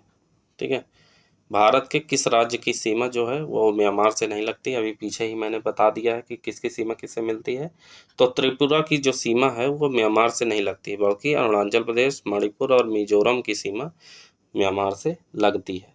ठीक है, म्यांमार से जो है अरुणाचल प्रदेश, नागालैंड, मणिपुर और मिजोरम 4 राज्य सीमा बनाते हैं। ठीक है, तो ऑप्शन हमारा कौन सा सही हो जाएगा? ऑप्शन सी है, जो म्यांमार से नहीं लगता है। आगे बढ़ते हैं अगले प्रश्न की तरफ। अगला प्रश्न है, मर्ग से आप क्या समझते हैं? प्रश्न पूछा है, मर्ग से आप क्या समझते हैं? तो मर्ग होता है मध्य हिमालय में पाए जाने वाले घास के मैदान।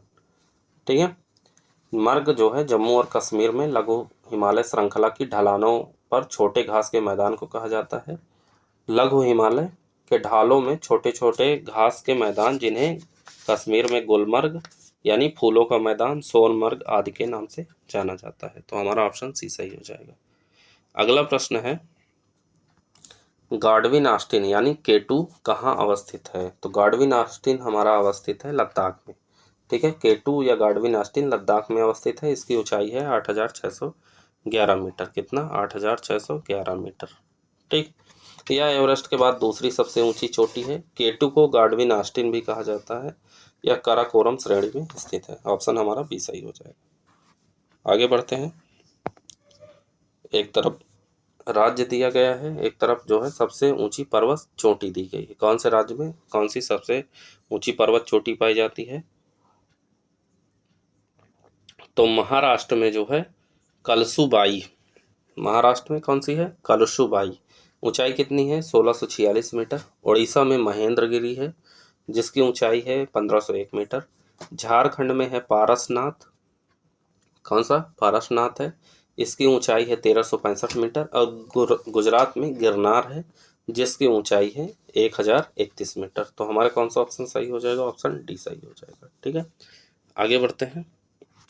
अगला प्रश्न है, निम्नलिखित में से कौन सा ब्लॉक पर्वत का उदाहरण नहीं है?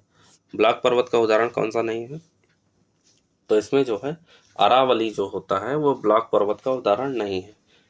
ब्लॉक पर्वत होता क्या है? तो क्रस्ट के दोषों के कारण ब्लॉक माउंटेन का निर्माण होता है। ब्लॉक माउंटेन दो भ्रंशों के बीच या एक दरार घाटी या एक ग्रोबेन के दोनों ओर जमीन से ऊपर उठने वाले हिस्सों का प्रतिनिधित्व करते हैं। अरावली पर्वत अवशिष्ट पर्वत श्रेणी की में आता है। ठीक है, किस में आता है अरावली? अवशिष्ट पर्वत श्रेणी में, अवशिष्ट पर्वत में। ठीक है, अवशिष्ट पर्वत श्रेणी में आता है। ठीक है, ये याद रखिएगा। और इसके अलावा अरावली पर्वत भारत में दुनिया की सबसे पुरानी अवशिष्ट पर्वत श्रृंखला है, ये भी याद रखिएगा, इम्पॉर्टेंट है। ऑप्शन डी सही है। आगे बढ़ते हैं। अगला प्रश्न है, निम्नलिखित में से कौन सी पर्वत श्रेणी चंदन के वनों के लिए प्रसिद्ध है? तो ऐसी कौन सी पर्वत श्रेणी है जहाँ चंदन पाए जाते हैं? तो वो होती है मलाईगिरी की पहाड़ियाँ। ठीक है, मलाईगिरी पहाड़ियाँ पूर्वी घाट में उड़ीसा में अवस्थित है। ये उड़ीसा के अंगुल जिले में स्थित चंदन के वनों के लिए प्रसिद्ध है। ठीक है, ये पहाड़ियाँ सुंदरवुड, रेड सैंडल, रक्त चंदन आदि के लिए प्रसिद्ध है। ठीक है, रक्त चंदन वही लाल चंदन जो कि पुष्पा मूवी में दिखाया गया था, देखे ही होंगे। वो सब मजाक की बात है, बट ये जानना जरूरी है कि कहाँ पाया जाता है। ठीक है, आगे बढ़ते हैं। अगला प्रश्न है, निम्नलिखित में से कौन सा वलित पर्वत का उदाहरण नहीं है? तो ये जो दिया गया है इसमें कौन वलित का पर्वत का उदाहरण नहीं है? तो इसमें जो है नीलगिरी पर्वत वलित पर्वत का उदाहरण नहीं है। ठीक है, नीलगिरी पर्वत वलित पर्वत का उदाहरण नहीं है। यह पश्चिमी घाट में स्थित एक पर्वतमाला है जो कि कर्नाटक, तमिलनाडु और केरल राज्य में स्थित है। वलित पर्वत का निर्माण भूसन्नतियों में जमा अवसादों के दो प्लेटों के आपस में समीप आने के कारण दबकर सिकोड़ने और सिलवटों के रूप में उठने से हुआ है। अरावली हिमालय और पूर्वी घाट में वलित पर्वत का उदाहरण है। ठीक है, तो ऑप्शन हमारा डी हो जाएगा।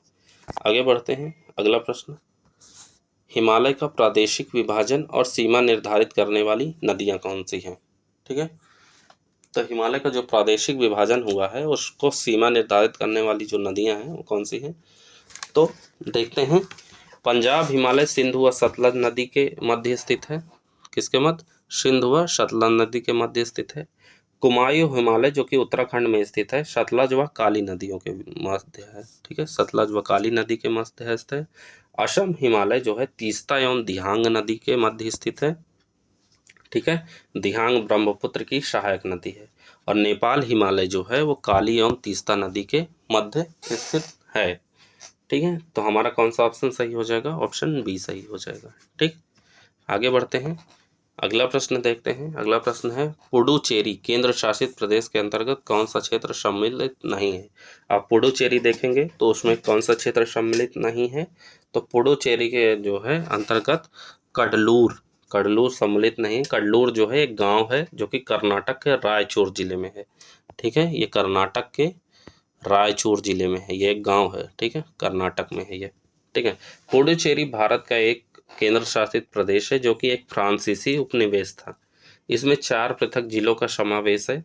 कौन कौन से? पुडुचेरी शहर, कराईकल जो तमिलनाडु से घिरा है, यनम आंध्र प्रदेश से घिरा है, माहे केरल राज्य में स्थित है जो कि अरब सागर के तट पर है। ठीक है, तो हमारा ऑप्शन डी सही हो जाएगा। आगे बढ़ते हैं, अगला प्रश्न है, निम्नलिखित राज्यों में से किसकी सीमा बांग्लादेश से नहीं लगती है? ये प्रश्न कई बार पूछा गया है, बहुत आसान प्रश्न है, याद कर लीजिएगा। मणिपुर की सीमा जो है बांग्लादेश से नहीं लगती है। मेघालय, त्रिपुरा, मिजोरम की सीमा बांग्लादेश से लगती है। ठीक है, ऑप्शन डी सही है। अगला प्रश्न है हमारा, भारत का दक्षिणतम बिंदु इंदिरा पॉइंट कहाँ पर स्थित है? तो इंदिरा पॉइंट हमारा स्थित है जो है ग्रेट निकोबार में। कहाँ पे? ग्रेट निकोबार में। ठीक है, भारत का दक्षिणतम बिंदु इंदिरा पॉइंट है जो कि 4 डिग्री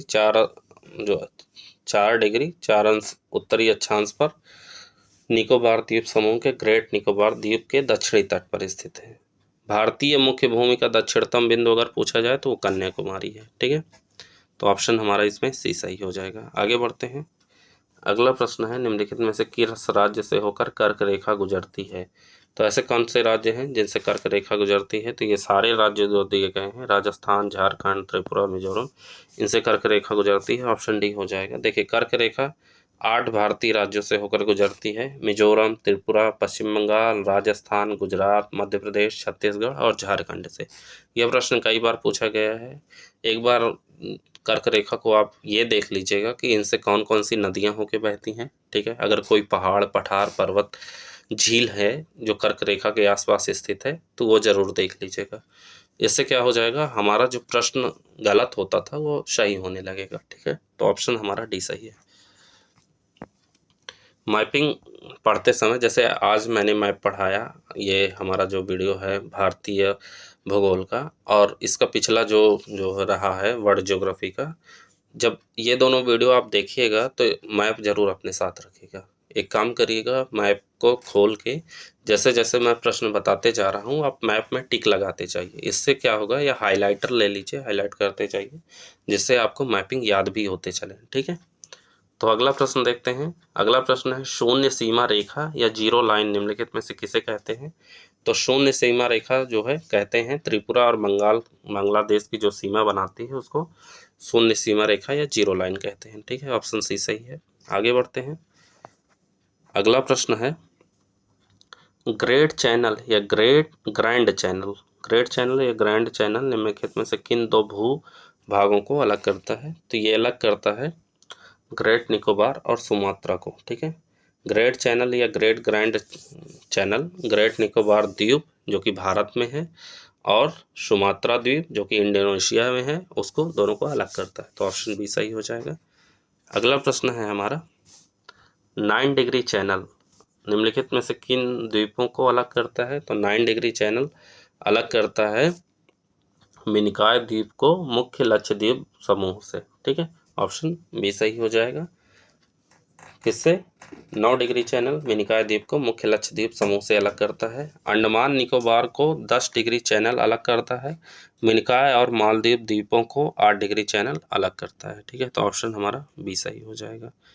ठीक है, तो हमारा ऑप्शन बी सही है। आगे बढ़ते हैं अगले प्रश्न की तरफ। अगला प्रश्न देखते हैं हम लोग। अगला प्रश्न है, निम्नलिखित में से किस कारण से गुजरात भारत का नमक का सबसे प्रमुख उत्पादक है। अच्छा, कारण क्या है जो गुजरात जो है भारत का नमक का सबसे प्रमुख उत्पादक है, क्यों है? तो इसका कारण है हमारा, इसकी समुद्र तट रेखा जो है बहुत लंबी है।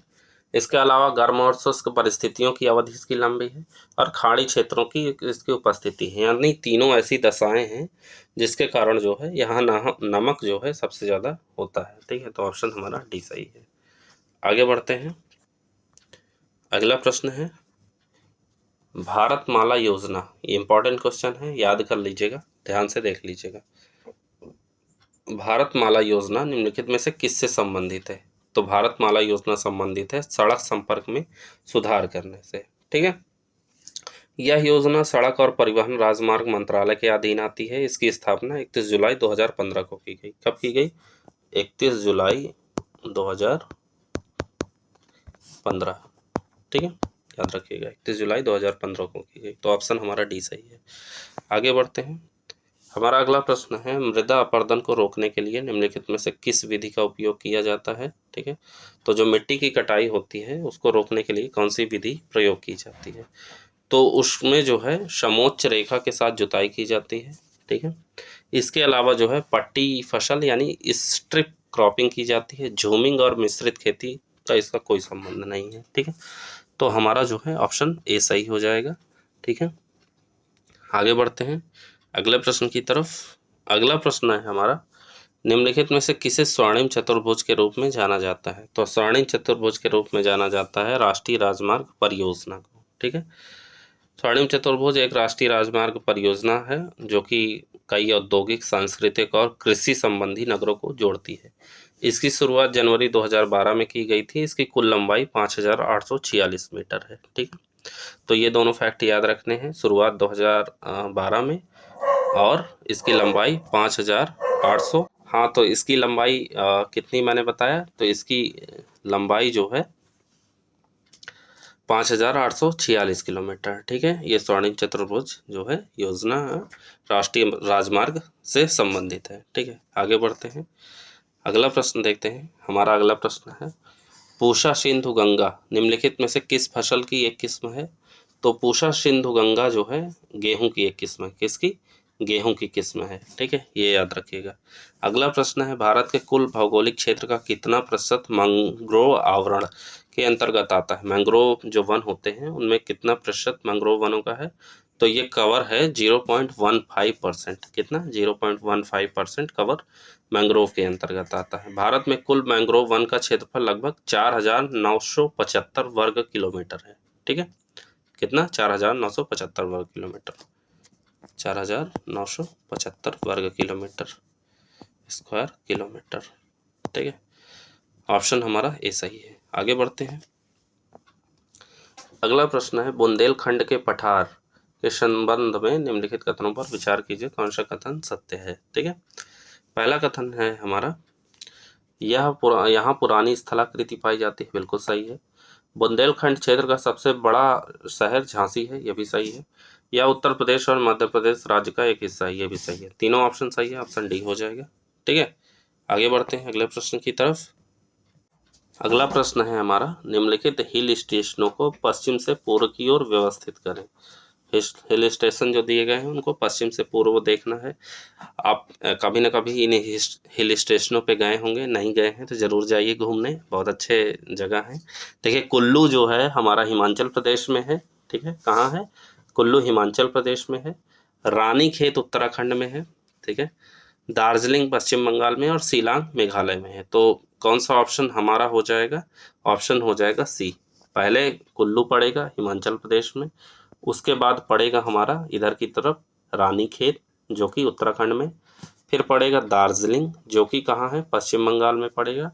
ठीक है, उसके बाद पड़ेगा हमारा शिलांग जो कि मेघालय में है। ठीक है, तो ये हो गया पश्चिम से पूर्व की ओर जो है, ऑप्शन सी सही है। आगे बढ़ते हैं। अगला प्रश्न है, निम्नलिखित में से कौन सी कच्चे तेल की परिवहन पाइपलाइन भारत की सबसे लंबी पाइपलाइन है? ठीक है। तो ये कौन सी पाइपलाइन है, कहाँ से गई है, तो ये है हजीरा विजयपुर जगदीशपुर।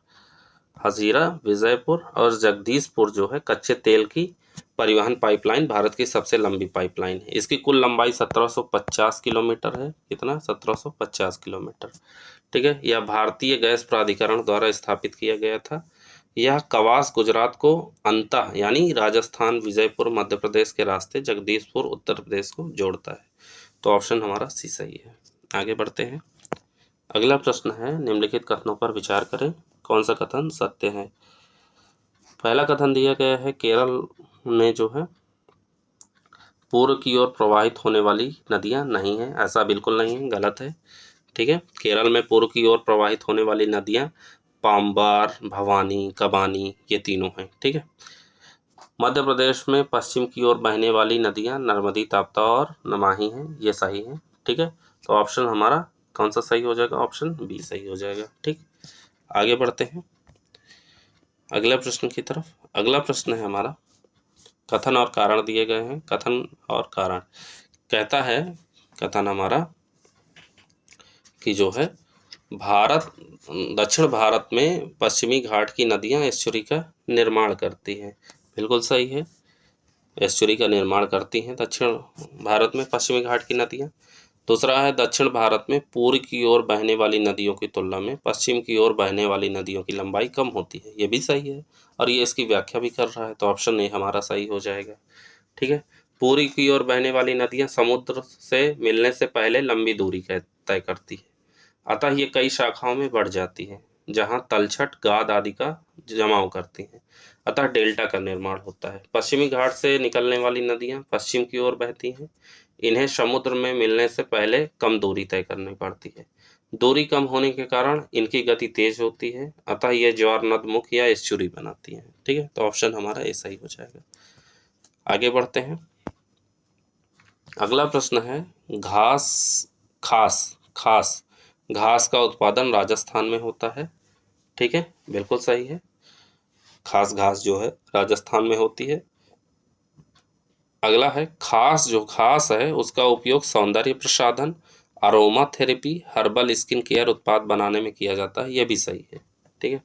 क्यों, क्योंकि खास घास जो है राजस्थान के टोंक, सवाई माधोपुर और भरतपुर जिलों में होती है। खास घास भारत की मूल प्रजाति है, यह 1.5 मीटर तक ऊंची होती है। इसकी जड़ों से निकाले गए तेल का उपयोग सौंदर्य प्रसाधन, aroma therapy, herbal skin care में किया जाता है। इससे हस्तशिल्प के सामान, रस्सियां भी बनाई जाती हैं, ठीक है। तो ऑप्शन हमारा सी सही है, ठीक है। अब खास घास के बारे में आप जान गए हैं, सौंदर्य प्रसाधन या अरोमा थेरेपी वगैरह में किया जाता है, तो आप यूज़ कर सकते हैं, ठीक है। राजस्थान में होती है ये। अगला प्रश्न है, सोयाबीन का शीर्ष उत्पादक राज्य निम्नलिखित में से कौन है। तो सोयाबीन का शीर्ष उत्पादक राज्य मध्य प्रदेश है। बहुत आसान प्रश्न है, जानते ही हैं। सोयाबीन का कुल उत्पादन का 70% से अधिक मध्य प्रदेश में उगाया जाता है। मध्य प्रदेश को सोया स्टेट भी कहते हैं, ठीक है। तो हमारा ऑप्शन ए सही है। आगे बढ़ते हैं। अगला प्रश्न है, निम्नलिखित कथनों पर विचार कीजिए, कौन सा कथन सत्य है। पहला हमारा कहता है जो है कथन कि मयूरभंज और केंदुझार यानी क्योंझर जिले लौह अयस्क की एक बेल्ट बनाते हैं, बिल्कुल सही बात है। क्यों, क्योंकि मयूरभंज और क्योंझर जिले लौह अयस्क का एक बेल्ट बनाते हैं, जो कि उड़ीसा में है। कहाँ है, उड़ीसा में है, याद रखिएगा। क्योंझर जो है, क्योंझर से ही जान जाएंगे, जो उड़ीसा में है। अगला है, पारादीप बंदरगाह के माध्यम से इन स्थलों के लौह अयस्क का निर्यात किया जाता है, यह भी सही है, ठीक है। यहाँ पर बादाम पहाड़ की खदानें स्थित हैं। पारादीप बंदरगाह जो कि उड़ीसा में स्थित है, यह एक प्राकृतिक बंदरगाह है जिससे इन खदानों से प्राप्त लौह अयस्क का निर्यात किया जाता है। तो ऑप्शन हमारा सी सही हो जाएगा, ठीक है। आगे बढ़ते हैं अगले प्रश्न की तरफ। अगला प्रश्न है, दूध सागर जलप्रपात निम्नलिखित में से किस नदी में है। तो दूध सागर जलप्रपात जो है मंडोवी नदी पे है। कहाँ है, मंडोवी नदी पे, ठीक है। मंडोवी नदी को महादई या महादेई महादई या महादेई नदी भी कहा जाता है। इस नदी को गोवा की जीवन रेखा भी कहा जाता है। दूध सागर की ऊंचाई 310 मीटर है, ठीक है। तो ऑप्शन हमारा ये सही है। आगे बढ़ते हैं। अगला प्रश्न है, एक तरफ द्वीप दिए गए हैं, एक तरफ स्थान दिए गए हैं। कौन सा द्वीप किस स्थान पे है? ठीक है, तो एलिफेंटा द्वीप मुंबई में है, बिल्कुल सही है।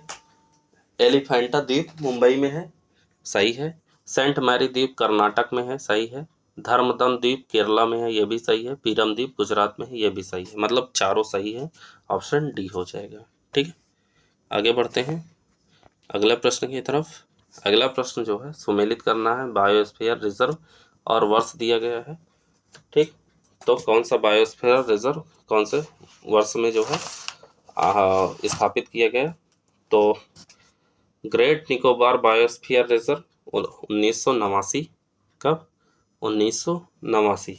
Nilgiri biosphere reserve 1986। कब? 1986। ठीक है, और यह सबसे बड़ा पहला बायोस्फीयर रिजर्व है, कौन सा? नीलगिरी, 1986 में। Nanda Devi biosphere reserve 1988। ठीक है, और यह दूसरा बायोस्फीयर रिजर्व है जो कि उत्तराखंड में है। और कच्छ बायोस्फीयर रिजर्व 2008 जो कि नवीनतम बायोस्फीयर रिजर्व है। तो कौन सा हमारा ऑप्शन सही हो जाएगा? ऑप्शन सी सही हो जाएगा। ठीक है, आगे बढ़ते हैं। अगला प्रश्न है निम्नलिखित में से विश्व का सबसे बड़ा नदीय द्वीप कौन सा है? ये बहुत आसान क्वेश्चन है, कई बार पूछा गया है। माजुली द्वीप जो है असम में ब्रह्मपुत्र नदी के बीच में स्थित एक बड़ा नदीय द्वीप है। माजुली द्वीप को विश्व के सबसे बड़े नदीय द्वीप के रूप में दर्शाया गया है। यह एक आवासीय द्वीप है, मतलब इसमें लोग रहते हैं। डिब्रू सैखोवा द्वीप या उमानंद द्वीप भी असम में स्थित है। अमीनी दीवी द्वीप लक्षद्वीप का भाग है। ठीक है, ये दोनों भी जो है कहाँ पे हैं? ये असम में है। ठीक है, और अमीनी दीवी द्वीप लक्षद्वीप में है। ठीक है, लक्षद्वीप में है। ठीक, याद रखिएगा। आगे बढ़ते हैं। हमारा अगला प्रश्न है सुमेलित करना है। एक तरफ राष्ट्रीय उद्यान दिए गए हैं, एक तरफ अवस्थिति दी गई है। ठीक है, कौन सा राष्ट्रीय उद्यान कहाँ है? नामदफा राष्ट्रीय उद्यान अरुणाचल प्रदेश में है, जानते ही हैं कहाँ है? अरुणाचल प्रदेश में। नामदफा राष्ट्रीय उद्यान अरुणाचल प्रदेश में। फिर पिन वैली राष्ट्रीय उद्यान हिमाचल प्रदेश में, कहाँ है? हिमाचल प्रदेश में। डायनासोर राष्ट्रीय उद्यान मध्य प्रदेश में है। और सुल्तानपुर राष्ट्रीय उद्यान हरियाणा में है। ठीक है, तो हमारा कौन सा ऑप्शन सही हो जाएगा? ऑप्शन बी सही हो जाएगा। ठीक, आगे बढ़ते हैं अगले प्रश्न की तरफ। अगला प्रश्न है हमारा भाबर क्षेत्र की चौड़ाई में पश्चिम से पूर्व की ओर बढ़ने पर कमी आती है। ठीक है, कौन सा कथन सही है पूछ रहा है? तो भाबर क्षेत्र में जो है भाबर क्षेत्र की जो चौड़ाई है वो पश्चिम से पूर्व की ओर बढ़ने पर कमी आती है, बिल्कुल सही है। फिर भाबर के दक्षिण में महीन अवसादों से निर्मित दलदली एवं गाद मिट्टी वाला क्षेत्र है जिसे तराई कहते हैं, ये भी सही है। ठीक है, दोनों सही हैं, तो ऑप्शन हमारा सी सही हो जाएगा। ठीक है, भाबर क्षेत्र जो है भारत में निचले हिमालय और शिवालिक पहाड़ियों के दक्षिण में स्थित है। पश्चिम से पूर्व में जाने पर इसकी चौड़ाई कम होती जाती है। ठीक है, बिजनौर, सहारनपुर, पीलीभीत, शाहजहांपुर एवं लखीमपुर खीरी जो है इसके क्षेत्र मतलब इस जो जिले हैं इसमें शामिल होते हैं। तराई भाबर के दक्षिण में स्थित है। ठीक है, यह दलदली मिट्टी और गाद वाला उपजाऊ क्षेत्र है। तराई में जो है सहारनपुर, बिजनौर, बरेली से लेकर महाराजगंज, देवरिया आदि जिले शामिल होते हैं। ठीक है, तो ऑप्शन हमारा सी सही हो जाएगा। आगे बढ़ते हैं। अगला प्रश्न है निम्नलिखित में से कौन सी विशेषता या विशेषताएं तराई क्षेत्र के संबंध में सही हैं? ठीक है, तो अभी तराई क्षेत्र के बारे में मैंने बताया।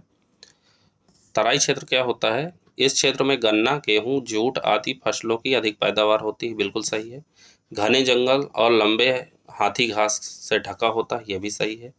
भूमि सुधार कार्यों के कारण चौड़ाई में कमी हुई है जिससे उपजाऊ भूमि किसानों को प्राप्त हुई है, यह भी सही है। तराई क्षेत्र पश्चिम में सहारनपुर से पूर्व में कुशीनगर तक फैला है, यह भी सही है। तो कौन सा हमारा ऑप्शन हो जाएगा? ऑप्शन हमारा डी सही हो जाएगा। ठीक है, आगे बढ़ते हैं अगले प्रश्न की तरफ। अगला प्रश्न है हमारा निम्नलिखित में से कौन सा कथन सत्य नहीं है? एक तरफ जनजाति दी गई है, एक तरफ निवास स्थान दिया गया है। कौन सी जनजातियां कहाँ निवास करती हैं ये पूछा गया है। थारू जनजाति गोरखपुर में, बिल्कुल सही है। खरवार सोनभद्र में, ये भी सही है। माहीगीर बिजनौर में, ये भी सही है। सहारिया चित्रकूट में नहीं होती है। सहारिया का जो जनजाति का निवास स्थान है वो बुंदेलखंड के ललितपुर में है। ठीक है, ललितपुर। ललितपुर। ठीक है, तो ऑप्शन हमारा जो है डी हो जाएगा। ललितपुर जिले में सहारिया जनजाति पाई जाती है। ठीक है, तो आगे बढ़ते हैं अगले प्रश्न की तरफ। अगला प्रश्न है हमारा, वायु अपर्दन से उत्तर प्रदेश के सर्वाधिक प्रभावित जिले कौन से हैं? तो वायु अपर्दन से उत्तर प्रदेश के प्रभावित जिले कौन से हैं? तो इसमें से हमारे जिले हैं मथुरा और आगरा। ठीक है, सही है, मथुरा आगरा, ऑप्शन ए सही हो जाएगा। ठीक है, तो वायु अपर्दन से जो प्रभावित होते हैं वो मथुरा और आगरा है, ऑप्शन ए सही है। वायु अपर्दन एक प्राकृतिक प्रक्रिया है जो पवन ऊर्जा द्वारा मिट्टी को एक स्थान से दूसरे स्थान तक ले जाती है। यह महत्वपूर्ण आर्थिक और पर्यावरणीय क्षति का कारण बन सकते हैं। ठीक है, आगे बढ़ते हैं, अगला प्रश्न देखते हैं। अगला प्रश्न है, उत्तर प्रदेश राज्य का क्षेत्रफल भारत के कुल क्षेत्रफल के लगभग कितने प्रतिशत है? तो ये कई बार पूछा गया है, 7.33%। ठीक है, उत्तर प्रदेश का कुल भौगोलिक क्षेत्र कितना है? 2,40,928 वर्ग किलोमीटर। ठीक है, जो कि भारत के कुल क्षेत्र, भारत का कितना कुल क्षेत्रफल है? 32,87,263 वर्ग किलोमीटर, यानी उसका कुल 7.33% के बराबर है। क्षेत्रफल की दृष्टि से उत्तर प्रदेश का चौथा स्थान है, ये जानते ही हैं, ऑप्शन हमारा बी सही है। आगे बढ़ते हैं, अगला प्रश्न है, निम्नलिखित में से उत्तर प्रदेश का कौन सा जिला या जिले हिमाचल प्रदेश से अपनी सीमा बनाते हैं? ठीक है, तो हिमाचल प्रदेश से सीमा बनाने वाले कौन से जिले हैं? तो उत्तर प्रदेश का एकमात्र जिला हिमाचल प्रदेश से सीमा बनाता है, जो कि है सहारनपुर। कौन सा है? सहारनपुर, ऑप्शन बी सही हो जाएगा। ठीक है, उत्तर प्रदेश की सीमा कुल 8 राज्यों और एक केंद्र शासित प्रदेश दिल्ली से लगती है। साथ ही नेपाल से अंतर्राष्ट्रीय सीमा भी लगती है, यह भी जान लीजिएगा। ठीक है, ऑप्शन बी सही है। आगे बढ़ते हैं, अगला प्रश्न है, निम्नलिखित में से कौन सा जिला नेपाल के साथ अपनी सीमा नहीं बनाता है? तो नेपाल के साथ कौन सा जिला जो सीमा नहीं बनाता है? वो है कुशीनगर। कुशीनगर सीमा नहीं बनाता है, बल्कि जो है नेपाल के साथ उत्तर प्रदेश के 7 जिले सीमा बनाते हैं। कौन कौन से? वो हैं पीलीभीत, लखीमपुर खीरी, बहराइच, श्रावस्ती, बलरामपुर, सिद्धार्थनगर और महाराजगंज। ठीक है, ये नेपाल के साथ सीमा बनाते हैं। ठीक है, तो ऑप्शन हमारा सी सही हो जाएगा। आगे बढ़ते हैं अगले प्रश्न की तरफ। अगला प्रश्न है हमारा, उत्तर प्रदेश राज्य की सबसे लंबी सीमा किस राज्य से लगती है? तो सबसे लंबी सीमा जो है उत्तर प्रदेश की किस राज्य के साथ लगती है? तो उत्तर प्रदेश की सबसे लंबी सीमा लगती है मध्य प्रदेश के साथ। किसके साथ? मध्य प्रदेश के साथ। मध्य प्रदेश जो है उत्तर प्रदेश के कुल 11 जिलों से स्पर्श करती है इसकी सीमा। कौन कौन से? आगरा, इटावा, जालौन, झांसी, ललितपुर, महोबा, बांदा, चित्रकूट, प्रयागराज, मिर्जापुर और सोनभद्र। ये इतने जिले हैं 11 जो कि मध्य प्रदेश से सीमा बनाते हैं। ठीक है, आगे बढ़ते हैं अगले प्रश्न की तरफ। अगला प्रश्न है, एक तरफ जलप्रपात है, एक तरफ नदी दिया गया है। ठीक है, कौन सा जलप्रपात किस नदी पर अवस्थित है यह देखना है। तो कुंचीकुल वाराही नदी पे, बिल्कुल सही है। गोकक जलप्रपात घाट प्रभा पे, ये भी सही है। दुदुमा मंचकुंड पे, ये भी सही है। और जोग शरावती पे, ये भी सही है। तो ऑप्शन हमारा ए सही हो जाएगा, सारे सुमेलित हैं। ठीक, आगे बढ़ते हैं अगले प्रश्न की तरफ। अगला प्रश्न है, उत्तर प्रदेश का कौन सा ऐसा जिला है जिसकी सीमा सर्वाधिक राज्यों को स्पर्श करती है?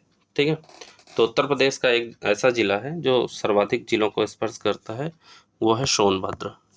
ठीक है, सोनभद्र मध्य प्रदेश, झारखंड, छत्तीसगढ़ और बिहार राज्यों को स्पर्श करता है। ठीक है, बागपत की सीमा हरियाणा से लगती है। ठीक है, और दिल्ली से लगती है। ललितपुर की सीमा मध्य प्रदेश से लगती है। सहारनपुर की सीमा 3 राज्यों से लगती है। कौन कौन से? हिमाचल प्रदेश, हरियाणा और उत्तराखंड। ठीक है, तो ऑप्शन हमारा इसमें सी सही हो जाएगा। आगे बढ़ते हैं अगला प्रश्न है, नेपाल के साथ सीमा स्पर्श करने के संबंध में निम्नलिखित जिलों का पूर्व से पश्चिम की ओर सही क्रम बताएं। नेपाल के साथ सीमा स्पर्श करने के संबंध में पूर्व से पश्चिम की ओर जो जिले हैं वो कौन से हैं? तो इसमें से हो जाएंगे हमारे, पहले पूर्व में सबसे कौन है? महाराजगंज है, फिर सिद्धार्थनगर है, फिर बलरामपुर है, श्रावस्ती है, बहराइच है, लखीमपुर खीरी है और पीलीभीत है। ठीक है, सबसे पूर्व में मतलब बिहार की तरफ जो है वो महाराजगंज है, और पीलीभीत जो है जो उत्तराखंड की तरफ है वो पीलीभीत जो है उत्तराखंड की तरफ पड़ता है। तो पूर्व से पश्चिम की ओर हो गया कौन सा, महाराजगंज, सिद्धार्थनगर, बलरामपुर, श्रावस्ती, बहराइच, लखीमपुर खीरी और पीलीभीत। ऑप्शन ए सही है।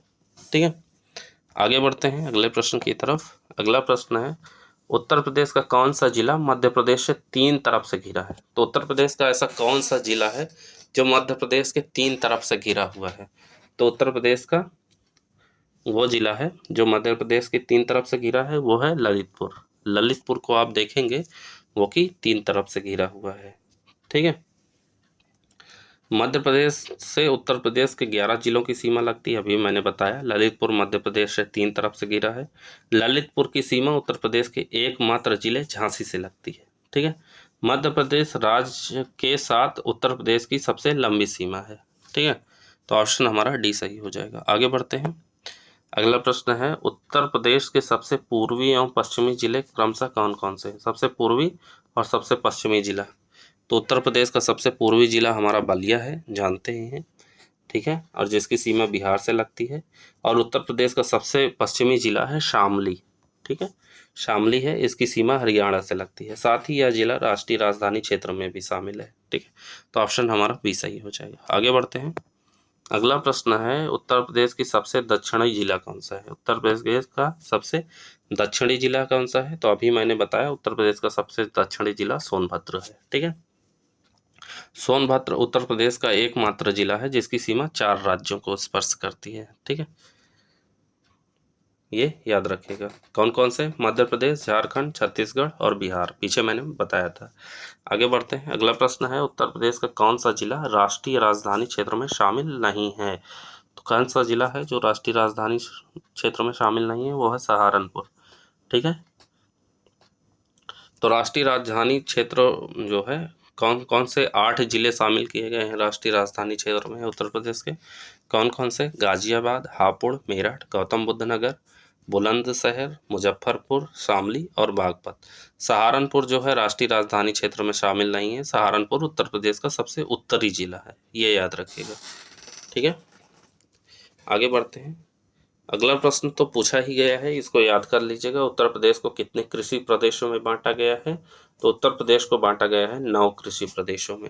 ठीक है, उत्तर प्रदेश जलवायु के दृष्टिकोण से उपोष्ण कटिबंध में आता है और उत्तर प्रदेश की जलवायु जो है वो उष्ण कटिबंधीय मानसून प्रकार की है। ठीक है, तो ऑप्शन हमारा सी सही है।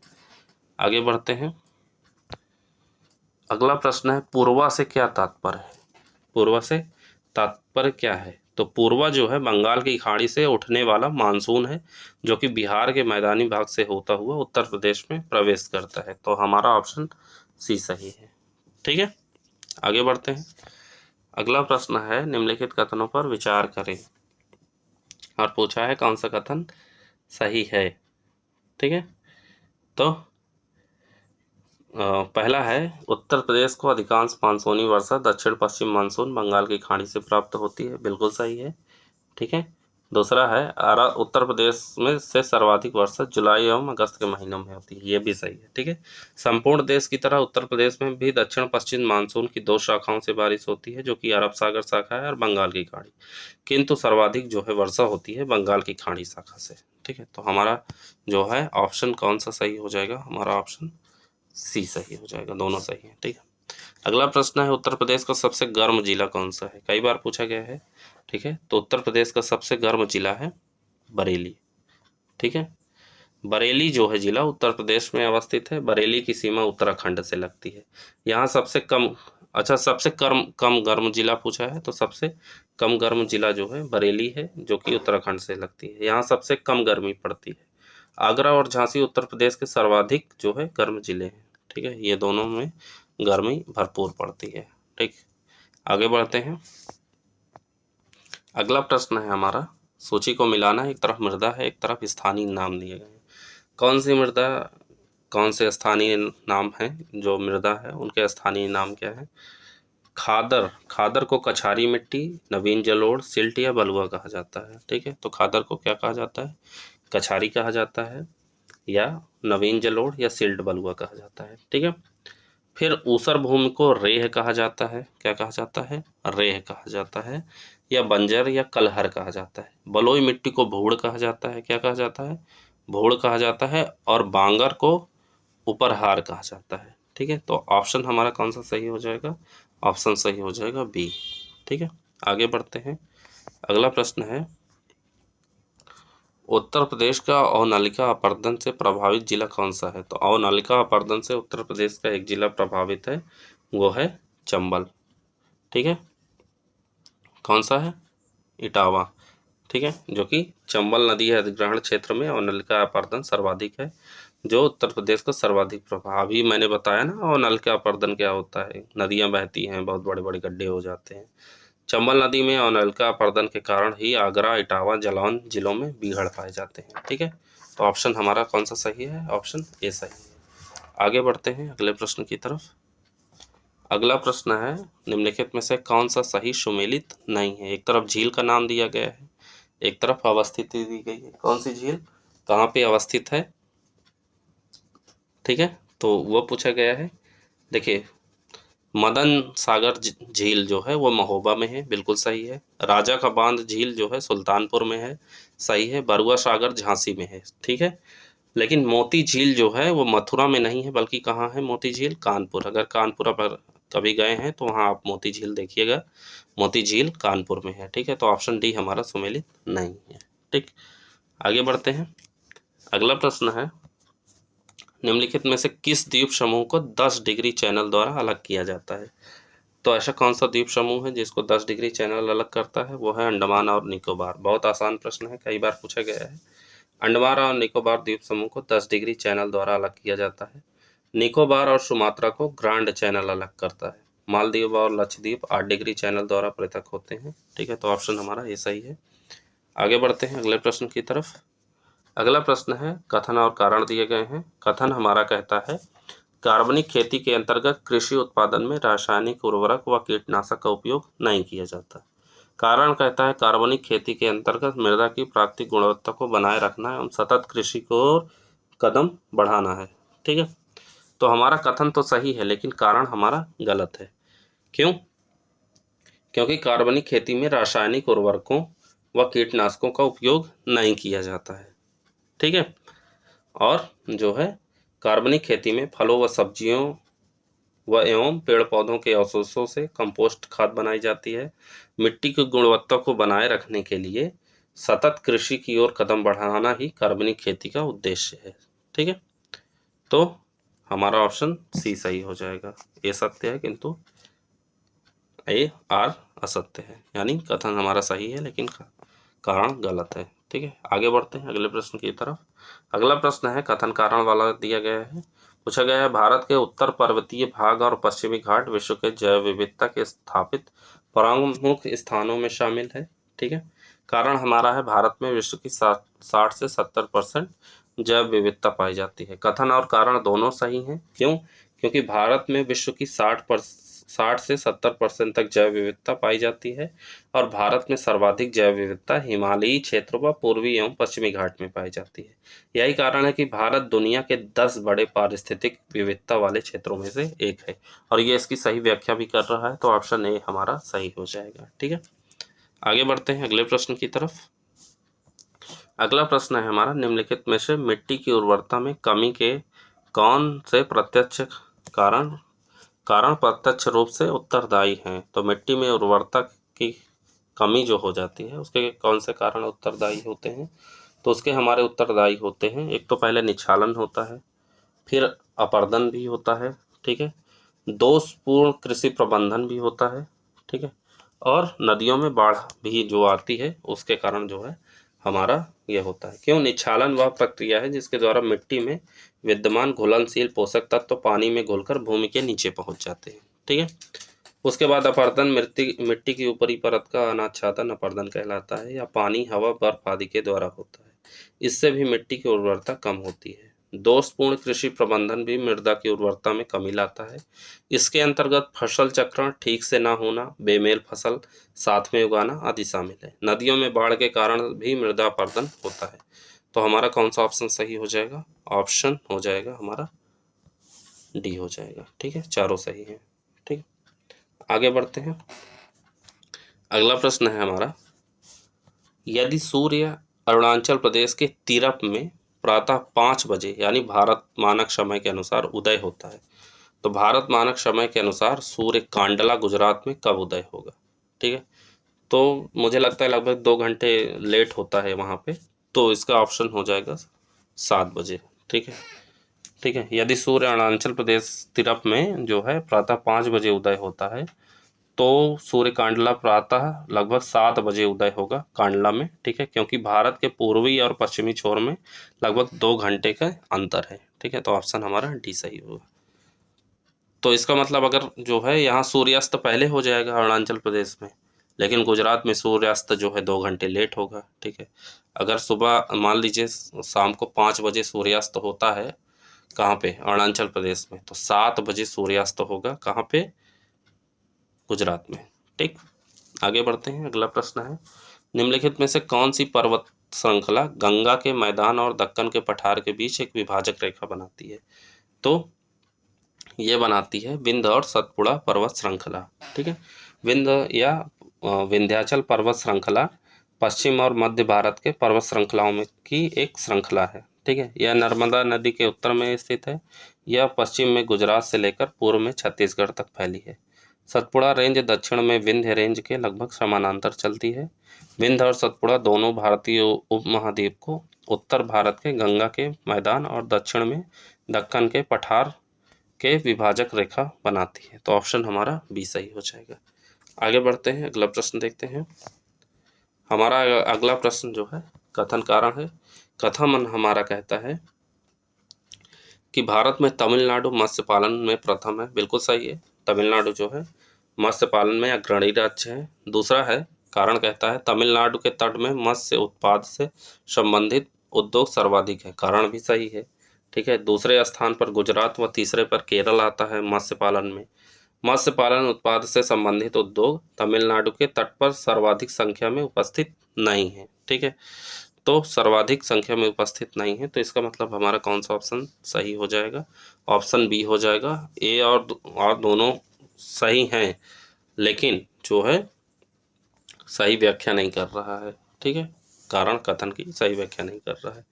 ठीक है, तो हमारा ऑप्शन बी सही हो जाएगा। आगे बढ़ते हैं। हमारा आज का हमारा अंतिम प्रश्न है, हाल ही में किस राज्य की सरकार ने कैटली मछली को राज्य मछली घोषित किया है? तो ऐसा कौन सा राज्य है जिसने कैटली मछली को राज्य मछली घोषित किया है? वो है सिक्किम। कौन है? सिक्किम। इसे आमतौर चॉकलेट या कॉपर महसीर के नाम से जाना जाता है। किसके नाम से? चॉकलेट के नाम से जाना जाता है। ठीक है, या कॉपर महसीर के नाम से जाना जाता है। किसको? कैटली मछली को। ठीक है, इसे राज्य मछली घोषित किया गया है सिक्किम में। ठीक है, तो हमारा ऑप्शन डी सही है। तो ये रहे आज के हमारे 150 प्रश्न। हाँ, भारतीय भूगोल से संबंधित। उम्मीद है आपको ये वीडियो पसंद आया होगा, काफ़ी इन्फॉर्मेटिव वीडियो रहा। चैनल पे नए हैं तो चैनल को सब्सक्राइब कर दीजिए। वीडियो यहाँ तक देख ही लिया है तो लाइक भी कर दीजिए। मिलते हैं अगले वीडियो में, तब तक के लिए जय हिंद, जय Bharat. Thank you so much.